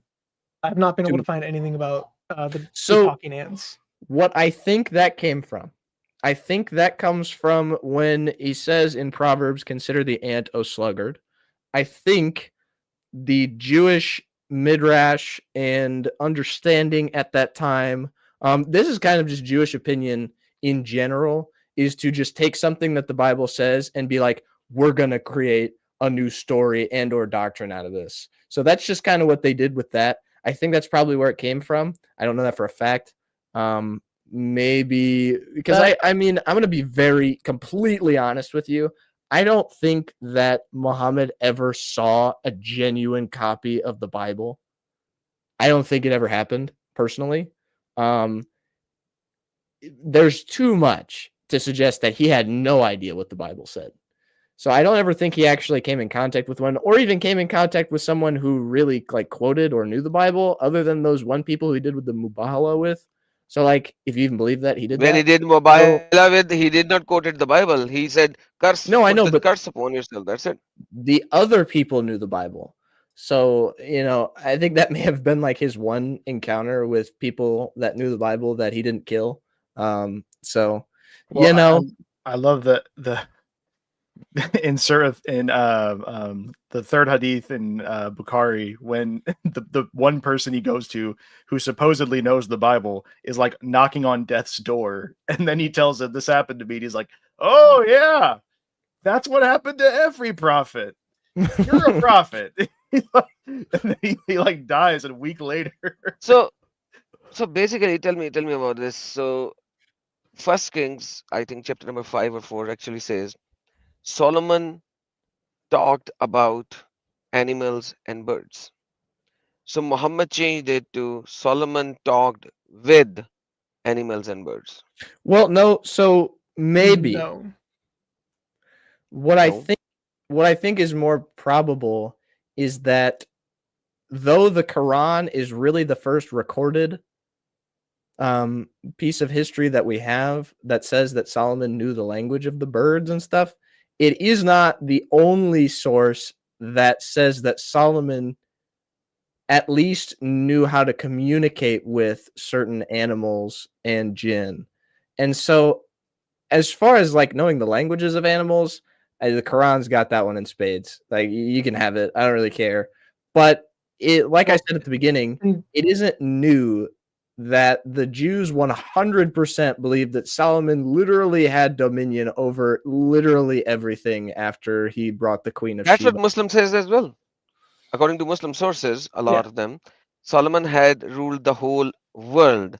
But I would like to listen to Chris as well. Chris, what do you think about this Yeah, of course. idea? So in Targum Shinai, in the discourse of Solomon and the Queen of Sheba, it says, Solomon, it must be remembered, bore rule not over only men, but also over the beasts of the field, the birds of the air, demons, spirits, and specters. And he knew the language of all of them and understood his language, and they understood his language. So he knew how to speak to jinn, Ah, humans, birds of the air, and beasts of the field, and he used all of them in his military. this is One Targum of Shina the as well. yes, one of the things that, and we'll talk about Targum Shinai later. A lot of Muslims like to dismiss the Targum because of its dating. I would like to suggest to you a different date, just because of internal evidence. But we will get there. The Targum does say that. And not only does it say that, but remember in the Quran how Solomon's like, and they all presented the things before me, and I said, "Oh, where the hoopo?" That's all. That's all Targum Shinai. But anyway, so yes. Okay, we So, what already is the finished this. So consensus date of Targum Shina? that is a question that you may not ask. No, I'm just kidding. Yeah, it's very controversial, especially because of its devastating blow, we shall call it, to Muhammad's prophethood. Most Muslims will say that the Targum came after the compilation of the Quran just because they have an agenda to do so, right? So, like, because the Targum specifically outlines a very specific story in the Quran, they think it looks bad for them because they're like, well, if we admit that this came before the Quran, then now it looks like our prophet stole from them. So they're like, let's push the dating back, even though there is a mountain of evidence against the idea that it was before or after the Quran. I think that you could very easily debunk that idea just as a layman on the street. So that's kind of my 2 cents, but we will get into that later.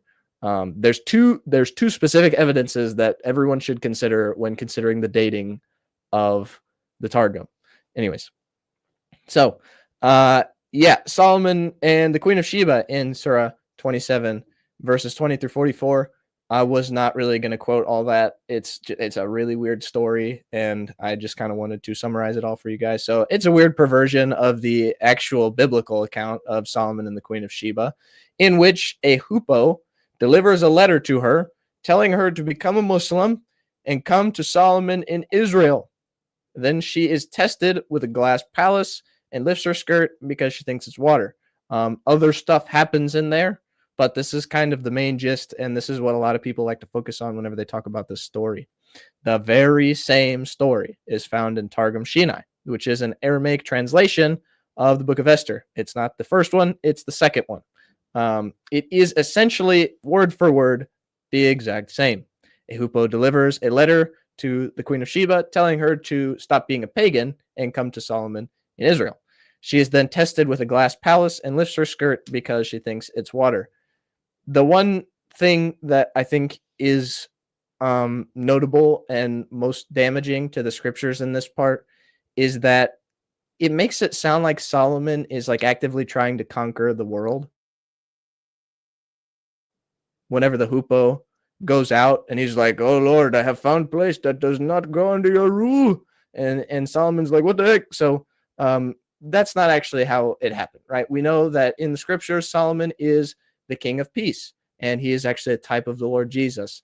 The fact that the Lord Jesus is the king of peace. So it's very damaging, and I kind of hate this because it makes Solomon out to be this monster. But anyways, yeah, so exactly the same story. Like I said, Adam, from Targum Shinai to Surah 27. Any questions? There is a notable thing that I made a video chronologing all the differences and the similarities between them. And the only differences between the two stories are the stuff that's not Islamic. So like Solomon getting drunk and dancing and listening to music is removed in the Quran's version, and it makes the hoopoe into a Muslim. And then it adds the stuff about the ants and about the throne being hidden. Other than that, it's exactly the same story. So where did you find a comprehensive translation of Targum Shinai? Safaria. There's two of them. There's three of them. So I read it a little bit in the Hebrew, but I also read it in the several of the English translations. So you have it in the Legends of the Jews recorded there, and you also have it in the original manuscript we have in Aramaic. So if you're willing to read through Aramaic, you can read it there. Well, the problem I just found is that I didn't really want to read from the Legends of the Jews because at the time I had just discovered that Ginsburg did not completely use the Talmud, and I was leery of literally everything he said from that point on. So I was like, I got to read the thing that it came from now. But on Safaria, there was only like one verse that was translated, and it was the most important one. But it was like all the other ones were still in Aramaic, and I was like, come on, just want to read it, and I don't want to put it into Google Translate. So you're saying that what Ginsburg says in the Legends of the Jews is exactly what it says in the Aramaic as well? It's not identical, but it's close enough. You have a really bad video to audio lag. Oh, my delay? That sucks. I don't know if you did something to fix that. It happened with David too. I had to restart my computer last time. Yeah, you're like 3/4 of a second off. But anyways, moving on. Targum Shinai. This is what I really wanted to get to in terms of the dating of Targum Shinai and kind of the death blow that it deals to Islam if it is true, or if it is before the Quran. So Muslims often shrug this document off because it is sometimes dated to after the compilation of the Quran. But there is overwhelming evidence to say that it was actually written before the Quran. Number one, it uses late Jewish Aramaic, which was becoming outdated and out of use by the time of the Quran. Now, it was not completely out of use, mind you. There were still people writing with late Aramaic or with late Jewish Aramaic up until like the 10th century. So it's not good. It's not great evidence, but it still is pretty good evidence, especially because of where we think that it was really compiled around that area of modern day Iraq, Persia. It contains characteristics and features that are of late antique Palestinian midrash. So midrash is Jewish commentary, and so when we talk about features that are characteristic of Palestinian commentary, it's like I don't know how familiar you guys are with biblical commentators, but you think of you got older ones like Darby, or I don't even like some other ones from around that time where they use similar lingo. They have a certain way of presenting things. It's more matter of fact back then. There's less kind of, I don't know, pussyfooting around the idea. Whereas nowadays you get a lot more people who are more familiar with more sources, so they include more things. They have more modern kind of lens through which they look at things. They use a lot of contemporary events and things like that. So based on that, you can kind of see that it's not exactly characteristic of even an early Islamic dating for the writing of the Targum. It's definitely before. These are the two things, the two death blows, in my opinion, to the dating of the Targum. Number one, it contains no Arabic loanwords. Please explain to me. Please explain to me how Targum Shinai so blatantly plagiarizes this entire story from the Quran and uses no loanwords. None. There is not a single one. How does it do that? So you're telling me it's reading the Quran. It's like, oh, this is good. It's good. What's that word? Nah, just come over. Like, it doesn't do that at all.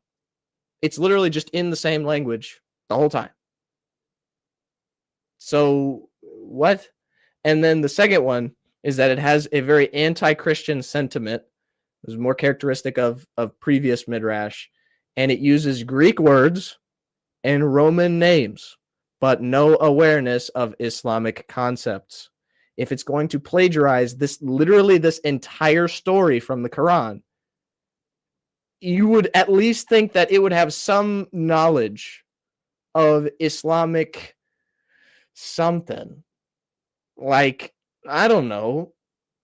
It would have, at least to say that it would have had to have read like that surah or whoever wrote this, but it doesn't have any, like, there's nothing else from the Quran is included in this, supposedly. So you're telling me that these Jews, who were literally persecuted by Muslims and slain, most of them, are just like, writing along their translation of Esther, this reminds me of that one guy, Muhammad. Dude, I read one time. Like, no, what? They hated that dude. So I just don't understand, like, how you could say that this is post-Islamic when it very clearly uses no Arabic loanwords and has no concept of Arabic anything, theology or not. There's also another piece of evidence for it. So in the early chapters of Targum Shinai, you also have Jewish practices and focuses on the festivals and customs that were still being done in Jerusalem before the conquering by the Muslims in 640. So after 640, you wouldn't expect those practices to be talked about or even in it, if because most of these like Muslim scholars date it to like the 10th century.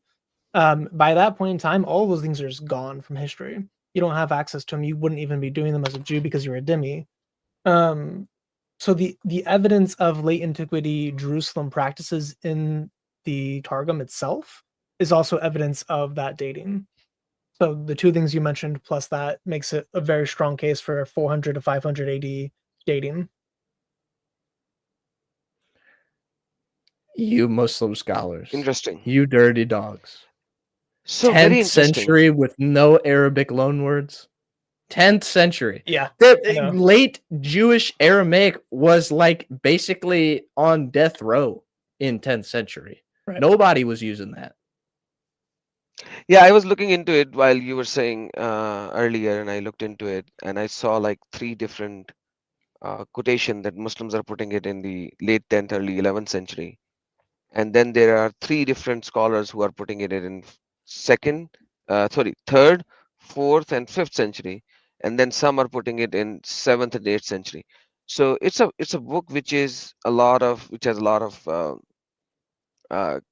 issue about the dating, but if it doesn't have a single loan word, it gives you a very solid evidence that it is written before the Arabic became a mainstream language in that area, and it did after the 8th century for sure. So it has to be way before that time. Otherwise, that's not how it's going to work. So yeah, I think that the sort of anti-Christian polemical kind of air about it is also very helpful, because you would think that maybe it would also have an anti-Islamic polemical kind of portion if it was, again, but I still think that if like no other Islamic concepts are mentioned and no Arabic loanwords, come on. Like the guy, let's say Mr. Shinai here is writing the Targum, and all of a sudden he's just like, oh man, this reminds me of what Muhammad said in Surah 27. You're telling me that he, like, nothing like that ever happens again? He's not like, oh man, And this reminds me of that one guy Muhammad said that Abraham was born in a like what? And he is not even mentioning that Muhammad also said these things in the Quran, or Allah also said these in things, so they are true. So he's not even referring to that, which actually seems to acknowledge that this was written before the Quran. Another thing that I think is particularly convincing that some people probably wouldn't is that the Jews like hardly ever really plagiarize from Muslim sources. Like you never They don't really need to. get They create up stories, man. yeah, they make up their own. Go to the like it's kind of like the SpongeBob and Patrick meme where he's like, write that down. Like they never do that about the Muslims. They're like, wow, these guys are idiots. So And the they ones steal who actually everything create that their we own say. stories, they don't need to borrow from somewhere else. They have created so many of their own stories anyways. Yeah, precisely. So that's what I think. That's my 2 cents on Targum Shinai. Go ahead, rip me apart in the comments if you'd like. You're not convincing me. All right. For the sake of argument, let's say the Quran doesn't have any awareness of the actual works of the Talmud or the Testament or the Targums or whatever. Let's say Muhammad literally had no idea about any of that stuff.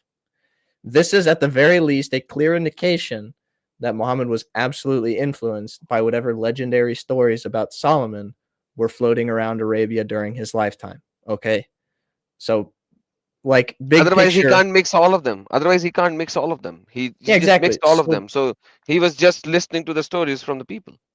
Right. So big picture, let's say that, there was a caravan trader coming through Mecca, and here he was, and he was coming, and he had his kids with him, and he was sitting around the campfire, and they were like, "Yo, man, I ever tell you about this time when Solomon, man, he had them demons?" And there's Muhammad, and he's just like waiting to rob him, but he's like wanting to listen to the story first. He's like, "Now I'm intrigued now. This is part of the script. I know this is part of the scriptures. It's got to be in the scriptures, And so he's like sitting there, and he's listening to it, and he's just like essentially telling his kids an abridged version of like Targum Shinai. And then Muhammad's like, dude, that's good. I got to write that down. Hey, Ubay ibn Ka'b, you hearing this? You hearing this? And then he's like, all right, good, cool. Write down. Yep. Say Bismillah, whatever, and then write that down. All right, got it. And so then he then goes and like slaughters them all and takes all their stuff. But regardless, that's just to me, that's kind of what it sounds like. It sounds like maybe even if he didn't know about these works, a lot of the people around him did, and they were retelling these stories and stuff. And so over time, Muhammad got influenced by this stuff, and maybe he didn't get all the details right, but it really does just seem as though Muhammad was absolutely just plagiarizing all this crap from the Jews and the Christians. So awesome. So yeah. How many slides do you have? Just 2 more. Just 2 more. And I essentially stole this slide straight from Chris. So he's more than welcome to chime in if he wants. But point number 1, this matters because Islam teaches that divine revelation is only given through prophets, divine revelation, or wahi, as it is in Arabic. Point number 2, the time between Jesus and Muhammad is referred to by Muslims as devoid of any prophetic words coming from Allah. They don't believe that any revelation was given from the 600 years between Jesus and Sallallahu Alaihi Wasallam. It also, in third point, calls Jews during that time misguided. And the Quran says, woe to those who distort the scripture with their own hands, which is obviously a strict warning to the Jews, and is essentially what the Talmud is, right? People writing the scriptures with their own hands. We see that in the Mishnah, the oral Torah, which was, they were laws and rules that weren't, it's not like they were made up by those people, but they were made up by somebody during probably the Second Temple period. It is not an Alzut reference. But I thought this is very important. It is, I think. Yes, very much. And then the last point is that the Talmud and the Testament were both written between 100 and 500 AD, which is during that very time in which no prophets came and no wahi was given. So essentially, these dudes are false prophets one way or another, Boom. Muslims have two options. Number one, Muhammad and his companions were influenced by the legendary and untrue tales of Jews and Christians, particularly in this case, the stories of Solomon recorded in the Talmud and the Testament, thus making the Quran not completely divine. Or they can pick poison number two, that Islam endorses the non-prophetic words of misguided Jews and Christians as divine revelation, thus contradicting its own theology of revelation. So we have here the Talmudic dilemma. Okay, that's what it is. Can I say something real quick? Are you an authority? Do you speak Arabic? I mean, no. I claim to be no authority, but I have a question. Okay. Whatever, go ahead. So in the chat, Andrew Martin pointed out, Muhammad's own tribe pointed out that he was copying tales and legends. But that made me think of how many times in the Quran it documents that people were accusing Muhammad of just claiming that they're saying this was just the legends of old, and then Muhammad was like, "No, you're wrong." 8 or 9 times. Thinking about that now with all of this information, this is probably some of what they were talking about. Was like, "Hey, we've heard this story before. Like we've heard these stories for years. You're not telling us anything new." Yeah, I think the example of Solomon is one of the more egregious of the copying from the Jews. Personally, there are definitely, and next time, Lord willing, whenever we do one of these, I'd like to go over Abraham, because Abraham is obviously very integral to the Islamic faith, even though Muhammad was not an Ishmaelite. But we'll get there. So that's very integral to them, and that's very egregious as well. But I think that once you really look at the collective argument from the Testament of Solomon and the Talmud, you can really see that Muhammad didn't really come up with much that was original. Interesting. This is a very interesting One presentation. last slide, if you wouldn't mind. I will go through and correct some of the things in the presentation. Once I get everything finalized, I will go ahead and sauce this onto the interwebs for everyone to take and to plagiarize and to use against and do put the the darkness links. of Islam. Yep, Do put the links where people can click on it and they go to archive.org and exact page is there and they can read it from the actual source as well. Archive.org is very helpful, but I won't lie. I had a wild time finding some of these sources on archive.com. Archive.com is generally very unspecific, and so you can click on something and it's just like, what, you thought this was you thought this was Targum Shinai? Wrong, bucko. This is literally the entire transcription of the movie Cars. And you're like, what? Anyways, what now, ladies and gentlemen? What do we do with this information? I, your humble servant of the public, would suggest that you get out there and you share the gospel. This is the whole reason why we are even coming together to study this portion of the Quran, because we want to be able to relate to the Muslims in a way that they don't really think that any Christian would take any of the time to look into their own sources. And we can with a toothbrush, and we can. And we now know these things. And I would just like to suggest that you not avoid evangelism just because you don't know enough. A heart full of love does much more than a head full of knowledge, in my opinion. Am I saying that to be an idiot and go out there and start acting a fool? Absolutely not. Be prepared. But love is something that Islam cannot comprehend. Islam does not have love. So we have it in spades. I would love to see more believers getting out there and sharing the gospel in a way that really matters with Muslims, because I mean, I can't even tell you how many times I've heard from Muslims that's like, Jesus really does love me. And it's not in a way that Islam can ever afford to anybody. Please keep studying. We will continue studying the Talmudic dilemma, Lord willing, and Adam doesn't kick me out, with other characters in the Bible, and also with just general Islamic concepts. A lot of it is rabbinic. So we'll continue to do that. But I suggest that you continue to study as well. Apologetics Roadshow, Apostate Prophet, all these guys have great material in which you can use to challenge the Muslim in what they believe. Don't just take no for an answer with the gospel. lives are at stake. And it's okay to just say, I don't know. Because somebody's soul is worth so much more than learning about why Muhammad was an idiot, right? We got to remember that people matter. And so that's kind of all I wanted to share. That is the last slide. May I offer an edit in your last slide? Please.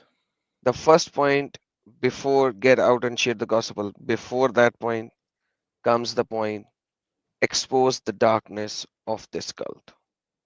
We just spoke for almost 2 hours exposing the darkness to show how stupid it is. Once you expose the darkness, then you can share the gospel. Because if the glass is all full, nothing you say will go in. Because it is also said in the Bible that if someone comes to you and share a gospel other than the gospel that we preach, and even if it looks like the angel of light, let it be cursed. So, that's supposedly an angel of light came to Muhammad and gave a very strange gospel. That is the darkness, that is a cult. We have to expose the cult, make some space, and then provide the real information. So, that's an edit. If you like, just put it there. If you don't, no worries.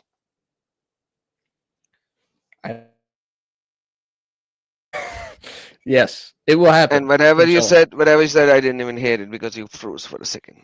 I said I'm in presenter mode, so I can't just do it right now. But inshallah, it will happen. Inshallah. So, Chris, I was looking at your. First of all, let me just go before I go to Chris. I'll say, Chase, thank you so very much for bringing out this information. This was beautiful. I would love to have all of your sources and the books and the pages numbers and all that because I'm so going to do that in Urdu. So I'll have to prepare myself as well before I go and do it in Urdu. It's a beautiful information that needs to go out. So Yep. I'll be I'll put waiting all for that you to stuff give in me the all the notes and stuff. sources. Yep. And thank you for bringing this out into the public so that people would know. Even though that I was looking at the chat and I was seeing like 50% of people were asleep, but you know, the rest who were awake, they got the information. Everyone who was asleep, go rewatch it, rewind it because Chase has given a lot of information, which is very very beautiful information. Even though he isn't as pretty as he should be, You un- shut your mouth.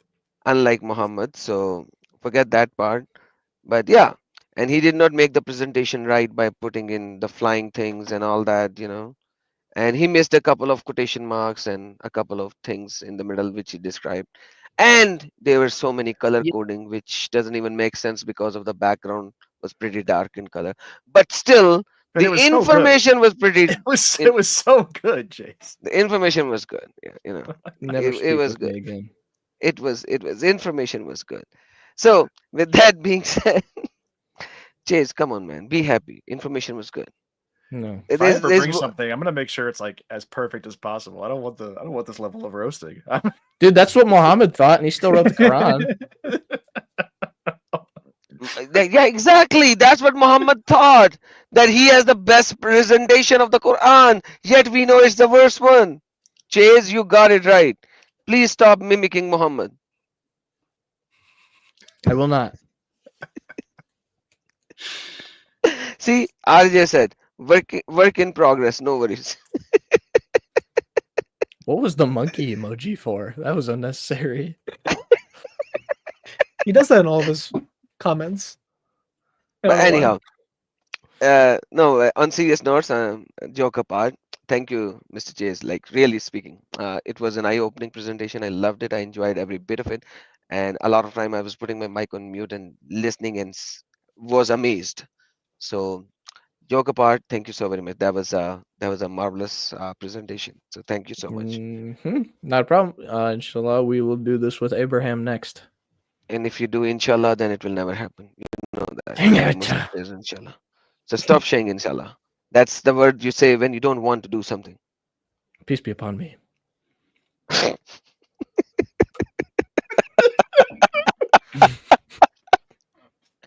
Okay.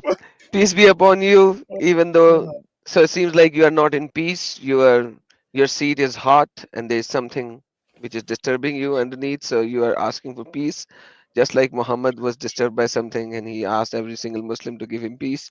But I already have peace of Christ, so I don't need anything else with that. With that being said, let me stop roasting Chase. I don't know what happened to me. It's like my college era is here. Sorry, I can sorry, take it. Chase. But yeah, it was good. It was good. All right. Thank you, Andrew, as well. Even though you didn't even know the distance between Jerusalem and Babylon, and Chase explicitly asked you, Oh my he gosh. wanted to roast you a little bit in the middle, so that's why he did that. Remember that. He's like, My why one is he being shining roasted? moment. My one shining moment, and I just dropped it. Oh man. All right. So with that being said, Chris, I saw you for the very first time in the chat, and welcome to my humble little channel. How are you, and how? What are you doing? Like you are reading and memorizing this, and Chase speaks so highly of you. What have you done, man? Yeah, I think you actually were at in my stream last week whenever I had Mary Arbron for the Origins of Islam. If I remember correctly, you like commented right at the end. Um, Oh, but Mary we have Herb, that was been your channel. Ah, okay. yeah, yeah. So we've technically interacted before, just very, very shallowly. Anyway, Yeah, because like so I yeah, I've came here, been I came to that channel, and you guys were ending, and I was like, the comment that I said, oh, I'm too late, and by the time I said that, you already ended the stream. So yeah, yeah, okay, makes sense. we saw it. We were chatting about it after the fact, actually, that she knew you. Uh, so yeah, Yeah, um, Mary Herb is great. I've She's a been. good. She's great. I love her. She's in the Discord now, so I've been talking to her quite a bit recently. Uh, I've been reading a lot of the Talmud, unfortunately, just going through the Jewish sources, and there is one distinction that should be made that you didn't make super clear. The Midrash are not part of the Talmud. The Talmud, No, yes. vast majority of the time, right? So they are not always commentaries. Like a lot of the Midrash is just stories. It's Gedic material, which is the stories, and then some of the Midrash is halakha, so it's the law. Most of the Jewish writings are meant to be based on the law, meant to be based on the halakha. Uh, and then the Agidic is usually just thrown in either after the fact or to make a point. So the rabbis use them as like rhetorical devices. So a lot of the times, the stuff that the Quran steals is actually a rhetorical device that was not meant to be taken literally from a rabbi to make a point. But the Quran doesn't know that. The author of the Quran doesn't know that. He just copies it as if it's an historical event, and he changes the context and how it was actually being used, which is really dumb. Oh, You shouldn't be doing that. Yeah. so So the Jews are actually isn't it the significantly same way? smarter than Muhammad. I've seen that midrash a couple of times. The passage, like the whole passage, is talks about something, and the moral of the story comes like 2 pages later, which destroys the whole Yeah. previous 2 pages. Right. So the end of it is the most important bit. It's the end of the debate between the rabbis on that section, which is what the tafsir kind of do too. But the Talmud is very Islamic. The more you read of it, the more you find of the Islamic sources. And I whenever I did the stream with David originally, I estimated like 80% of the Talmud or 80% of the Quran is just Talmudic. I would probably throw in like the vast majority of the tafsir are also based on at least the early tafsir, like Ibn Kathir. They're based on the Jewish sources as well. So is Jalalain quite a lot. So like Jalailin's commentary on Surah 27 with the hairy legs is that he had demons help her shave her legs and like gave her a debilitatory, which is like nair cream to like remove her hair. And the reason why he wanted to be with her is because he wanted to marry her, and then she went back to her own kingdom. And all of that is from the Targum. It's all from the Jewish sources. Then there's also a debate on her and Solomon getting married, and then them getting pregnant, her being the mother of Nebuchadnezzar, and then her going back to Sheba to rule in their kingdom. And like a lot of the context of the Sheba story, because Saba is actually a real kingdom, and like her worshiping the sun comes from Arabian paganism. So it's not just copying the Jews always; it also copies the Arabian pagan understanding and belief systems. Because in Himyar, or in Haimar, the kingdom of Saba that took over Saba and eventually became Jewish. Before they were Jewish, they were pagans and they worshipped Shams primarily. So they were worshiping an Arabian sun goddess who was the wife of Amalek or Alamka. He is the deity of the moon and he has the twin horns. So like the symbol of the crescent moon and the star comes from him and Venus, which was the other chief deity. So they had 5 chief deities, and the sun was actually worshipped right before in the time of Muhammad, but it was not worshipped at all in the time of Solomon. So it gets a historical error wrong, but is using the pagan understanding of it at his time period to get that she worships the sun. So you see that in the Targum as well.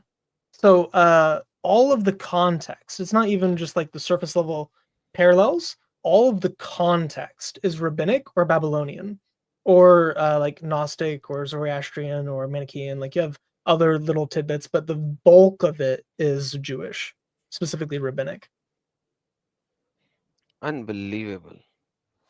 And we have a full-fledged religion, second largest community in the world, made out of fairy tales and legends, and they believe it. Fan fiction. Right. Unbelievable. Yeah. It's like if we were to write a book on Norse mythology, but include all the stuff about Thor from the Marvel comics in it. That's what Islam is, because it's just copying fan fiction, but treating it as if it was history. Yeah, like when Chase was talking about that ring in a jar or something, I was thinking of the Green Lantern. I was like, that's a story of Green Lantern. I don't know, maybe Green Lantern That's a was pretty written good before comparison, Muhammad. yeah. It's just Yes. crazy. You heard it. Hal Green. Pretty green, No. you know. Al Jordan. Hal Jordan. Hal Jordan. Hal Jordan. Yeah, he used the signet ring of Solomon to control the And then the green specters that came out of it to cartoon. see, and then at the same time, like when he was talking about that, he trapped the genies in the jar, and I was like, okay, that is the Aladdin. So you had the Aladdin genie storing in a jar, and then the Aladdin's carpet is now just too big. It's just big. Aladdin's carpet was small as compared to this big wooden carpet. And like all of these stupid, idiotic stories made their way into Quran, and they just freaking believe it. Remind me, Chris, I know that a majority of the stories of Solomon in the Gemara are considered literally true, but is the Queen of Sheba, that whole glass palace thing, is that considered literally true in at least the understanding of the Jews that were speaking about it? At the Jews of the time, yeah, but modern day Jews, no, they tend to allegorize everything. Right. But like I know the fact that like Solomon losing his kingdom, that was literally believed to be true. The jinn, that was literally believed to be true. In Babylon specifically. Right. So there's also a distinction between Babylon and Jerusalem. Because there's 2 different Talmuds. The Babylonian Talmud is way more superstitious and way more demon heavy. Right. Yeah. And Zoroastrianism and astrology has a lot to do with that. Right. But I have a hard time understanding. So did the Christians who wrote the Testament like actually believe that? I never really got to a good understanding of that, because it was like, what? I don't know.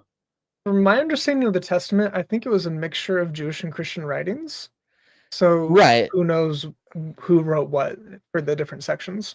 The problem is that like we know for a fact there was Christian influence because specifically there are demons who are like, I am confounded by Jesus. And then there's other parts though that's like, that's not exactly Christian. So it cannot be just Christians. You need to think about it. There were so many heretical cults that were running around at that particular time as well. Yeah, for sure. So, and I mean, you also get like Edomites who are basically half Jew, half Christian. So you do have like the sects of like literally, okay, Jesus is the Messiah, he's not God, but he was crucified for sin, and the Jewish law is still active, and they treat the rabbis as sages and prophets, and like you have some of the minority groups who like Muhammad seems to be more of an Edomite than anything else, where he's like elevating Jesus to Messiah, but he's still like treating all the Jewish sources as truth. Right. You do have that, but it's still a minority. But who wrote what, especially when it's that far back and anonymous and all over the place and seems to be edited heavily over time. I'm pretty sure Solomon wrote it, actually. So Absolutely, Solomon did write it. This is the a pseudo pig something. How do you pronounce that that? is Sahih, bro. I find it interesting that there's been a huge discourse right now on Islam and Mormonism and how the origins are just so eerily similar. And I do think it's interesting if you look at the time periods that both movements begin. Somebody in the comments had asked earlier about is his name Waraka? Waraka. Yeah, that that he was asking that he was a Christian. But the problem is we can't know how reliable of a Christian he actually was, because the time period, at least if we're to believe this was in about the 7th century, almost every major heresy had already happened by the 7th century. And where Muhammad was living, I mean, there were many of these people running around. Like, yes, technically the church squashed out these heresies, but you can't squash out the ideas of every individual person who subscribes to these theories. So major heresy was running around at this time. Even if the church had technically defeated it, people still were talking about it and believed it. And you see the same thing. How did Joseph Smith come into his own in the 1800s? It's because there was a whole, with the establishing of the Americas and the loosening of any type of like religious institution, you had a major opening for a heretical doctrine to come in and try to create a new religion, because there was nobody around to correct him. there weren't as many people who were truly like biblically literate. Like they may have been able to read it, but they didn't necessarily know what any of it meant. And so you've got somebody who just creates his own thing and says, "Oh yeah, it's like a New Testament. It's added. It's a New Testament." In the exact same way. So tell me, you guys have studied more than me. According to my knowledge, there was no Hebrew text of the New Testament, or was there before 7th century? That's debated. So the Christian, we do have independent testimony early on from a Christian father that the Gospel of Matthew was originally written in Hebrew. And we do have Hebraisms in the Gospel of Matthew, which might make the Gospel of Matthew be the first written gospel. So like Matthean Priorist, which I myself am one, versus Markan Priorist. If Matthew was originally written in Hebrew, it was probably written first and very, very, very early on, like in the 30s or 40s. And then it was later translated into Greek. But do we have any manuscript for the evidence? The earliest manuscript we have in Hebrew is in Italy in the 11th and 12th century, I believe. It's That's way after Muhammad. So after Muhammad. Yes. What are you talking about? But we may have had copies. We just don't have any. Well, so like one good reason. Testament in the 1st century, dude. So clearly Muhammad was like way after the 11th century. No, why do I ask? I ask it for a specific reason. Because if you're telling me that there is a Hebrew document which was sticking with the Jewish some rabbis or some Christian priests or something of that particular time, I don't know what they were called at that time. Now the problem here is very simple. In the Arabia, how did Waraka got the Christian Hebrew text if he was Christian? How is he translating stuff from Hebrew? If he's a Christian and he's translating stuff That's from a great question. I wondered about that as well, because by that point, I believe the widely used version of the New Testament scriptures would have all been in Greek, or at least in Syriac Vulgate. and the Peshitta. Oh yeah, no, yeah. But so that's a great question. then how Also is the Diaconus Varaka Roman. in the middle of nowhere having access to the Hebrew text of the New Testament? It is such a strange phenomena that Dude. I actually searched on the internet to figure out was there any Hebrew gospel in the 7th century. I couldn't find it. I couldn't find it on the internet. Yeah, no, if there is, we But just don't have it. So, but like, Right. what is that gospel doing in the middle of the nowhere? Yeah, If no. there was any, like, it cannot just He go in the might have middle of the been getting nowhere. it from Medina. So right at the border of the Caesarean Empire and the Hejaz, you have this straight, so like just west of Babylon, you have a trench, like a valley of a trade hub, and most of the Jewish scribes and Christian scribes and pagan scribes who they would debate in this area. So there is a chance that he could have gotten a Hebrew manuscript because Jews typically kept personal copies that they could read. That's how we got the versions in the 11th century. Is during the persecutions of the Christians, there were Jews that were paying scribes to write down the Gospels in Hebrew so they could read it to give a defense before the Christian inquisitions and those type of persecutions. So they may have, that's a bit of a stretch, we don't have any manuscript evidence for it, but they may have had Hebrew manuscripts there. It's like that, or this is just a historical lie. Bukhari is just wrong. So it's either Jews had it because they were debating Christians, or Bukhari is just straight wrong. I think those are the only possible logical ways to get it. But because they were trading with the Persians, that's not that unlikely for him to get that ideas. So from Makkah to Medina, and you talked about Medina, and there is almost 500 kilometers. Okay. Right. And from Medina to even north that you talked about. But Varaka is doing that in Makkah, not in Medina. He's doing that in Makkah. This is the time when Muhammad is supposedly getting the Wahi for the very first time. And Varaka is doing it because Varaka died maybe 3 or 4 years after Muhammad getting revelation. So Medina is up north, but Makkah is down south.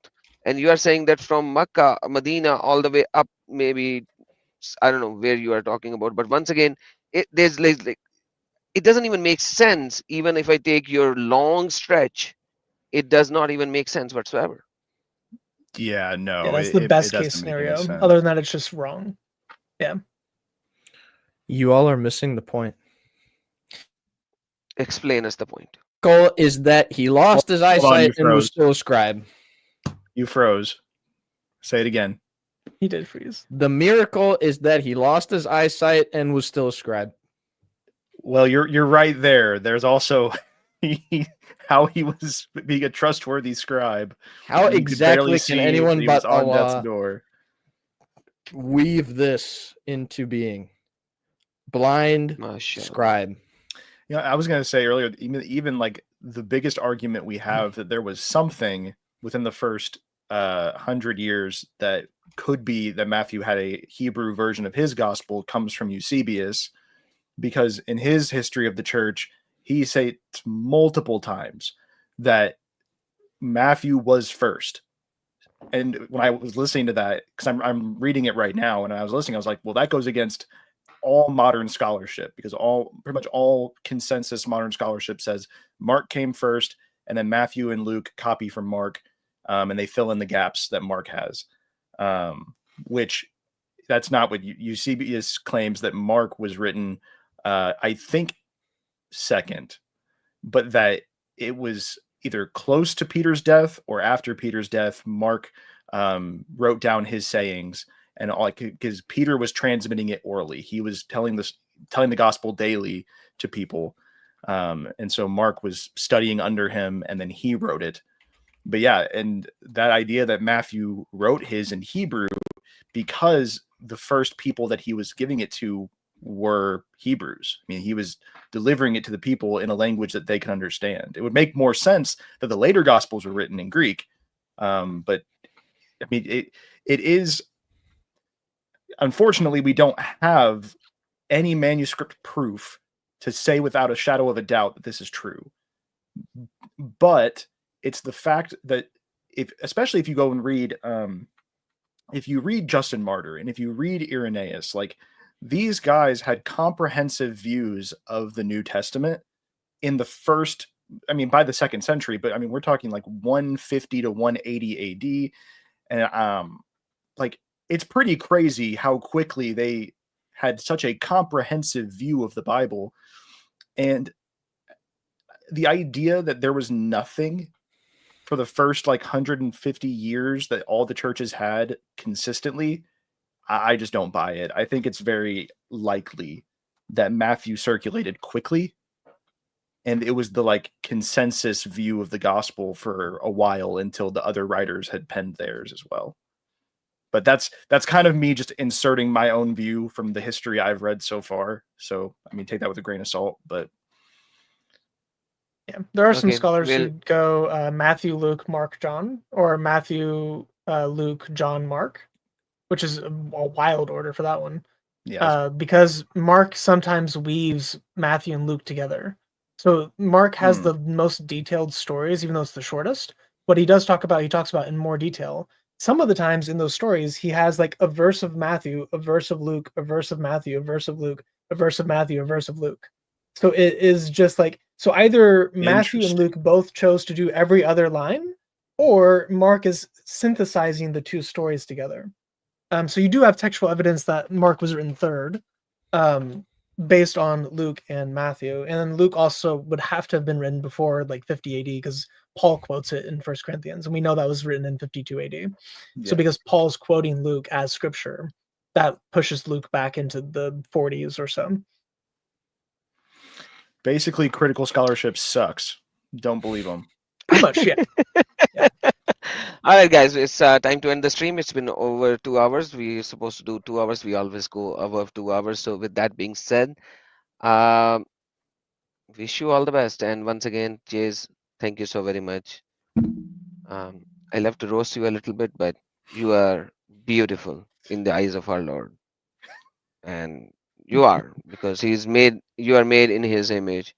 So you are beautiful. Even though my eyes are not as good to see you, you know, I'm still trying my best. So thank you, Andrew, for being here, brother. God bless you, and thank you, Chris, for joining in. Stay here, and I will see you guys in a bit. With that being said, take care, friends. Wait, real quick. Wait. Just so you guys know, Andrew and I will be recording an episode with Chris on Friday. Hopefully that episode will come out shortly thereafter. It will be on the Talmudic Dilemma. I am so very blessed to have been a part of the newly founded group of people working on the Islamic Dilemma stuff. And I have literally added nothing so far but really stupid jokes, and it's been great. But just listening to all these people for me, and I'd love to share that with you guys. So be on the lookout for that. So guys, wait for Friday. He's putting up a video, and like he said, he sends stupid, idiotic jokes. That's it. That's all we really do. See, he just and good slideshows, despite what Adam likes to say. They're good, and you know. Okay, do tell me in the comments if you like his slideshow. And I'm not No, talking about the data in the slideshow. I'm just talking about the slideshow. The information was great too. Absolutely. Thank you so much. The information was really, really great. I loved it. Take care, guys. Have a blessed day, evening, or night, wherever you are. Allahu Asghar wa Yeshua Akbarul Azim. God bless.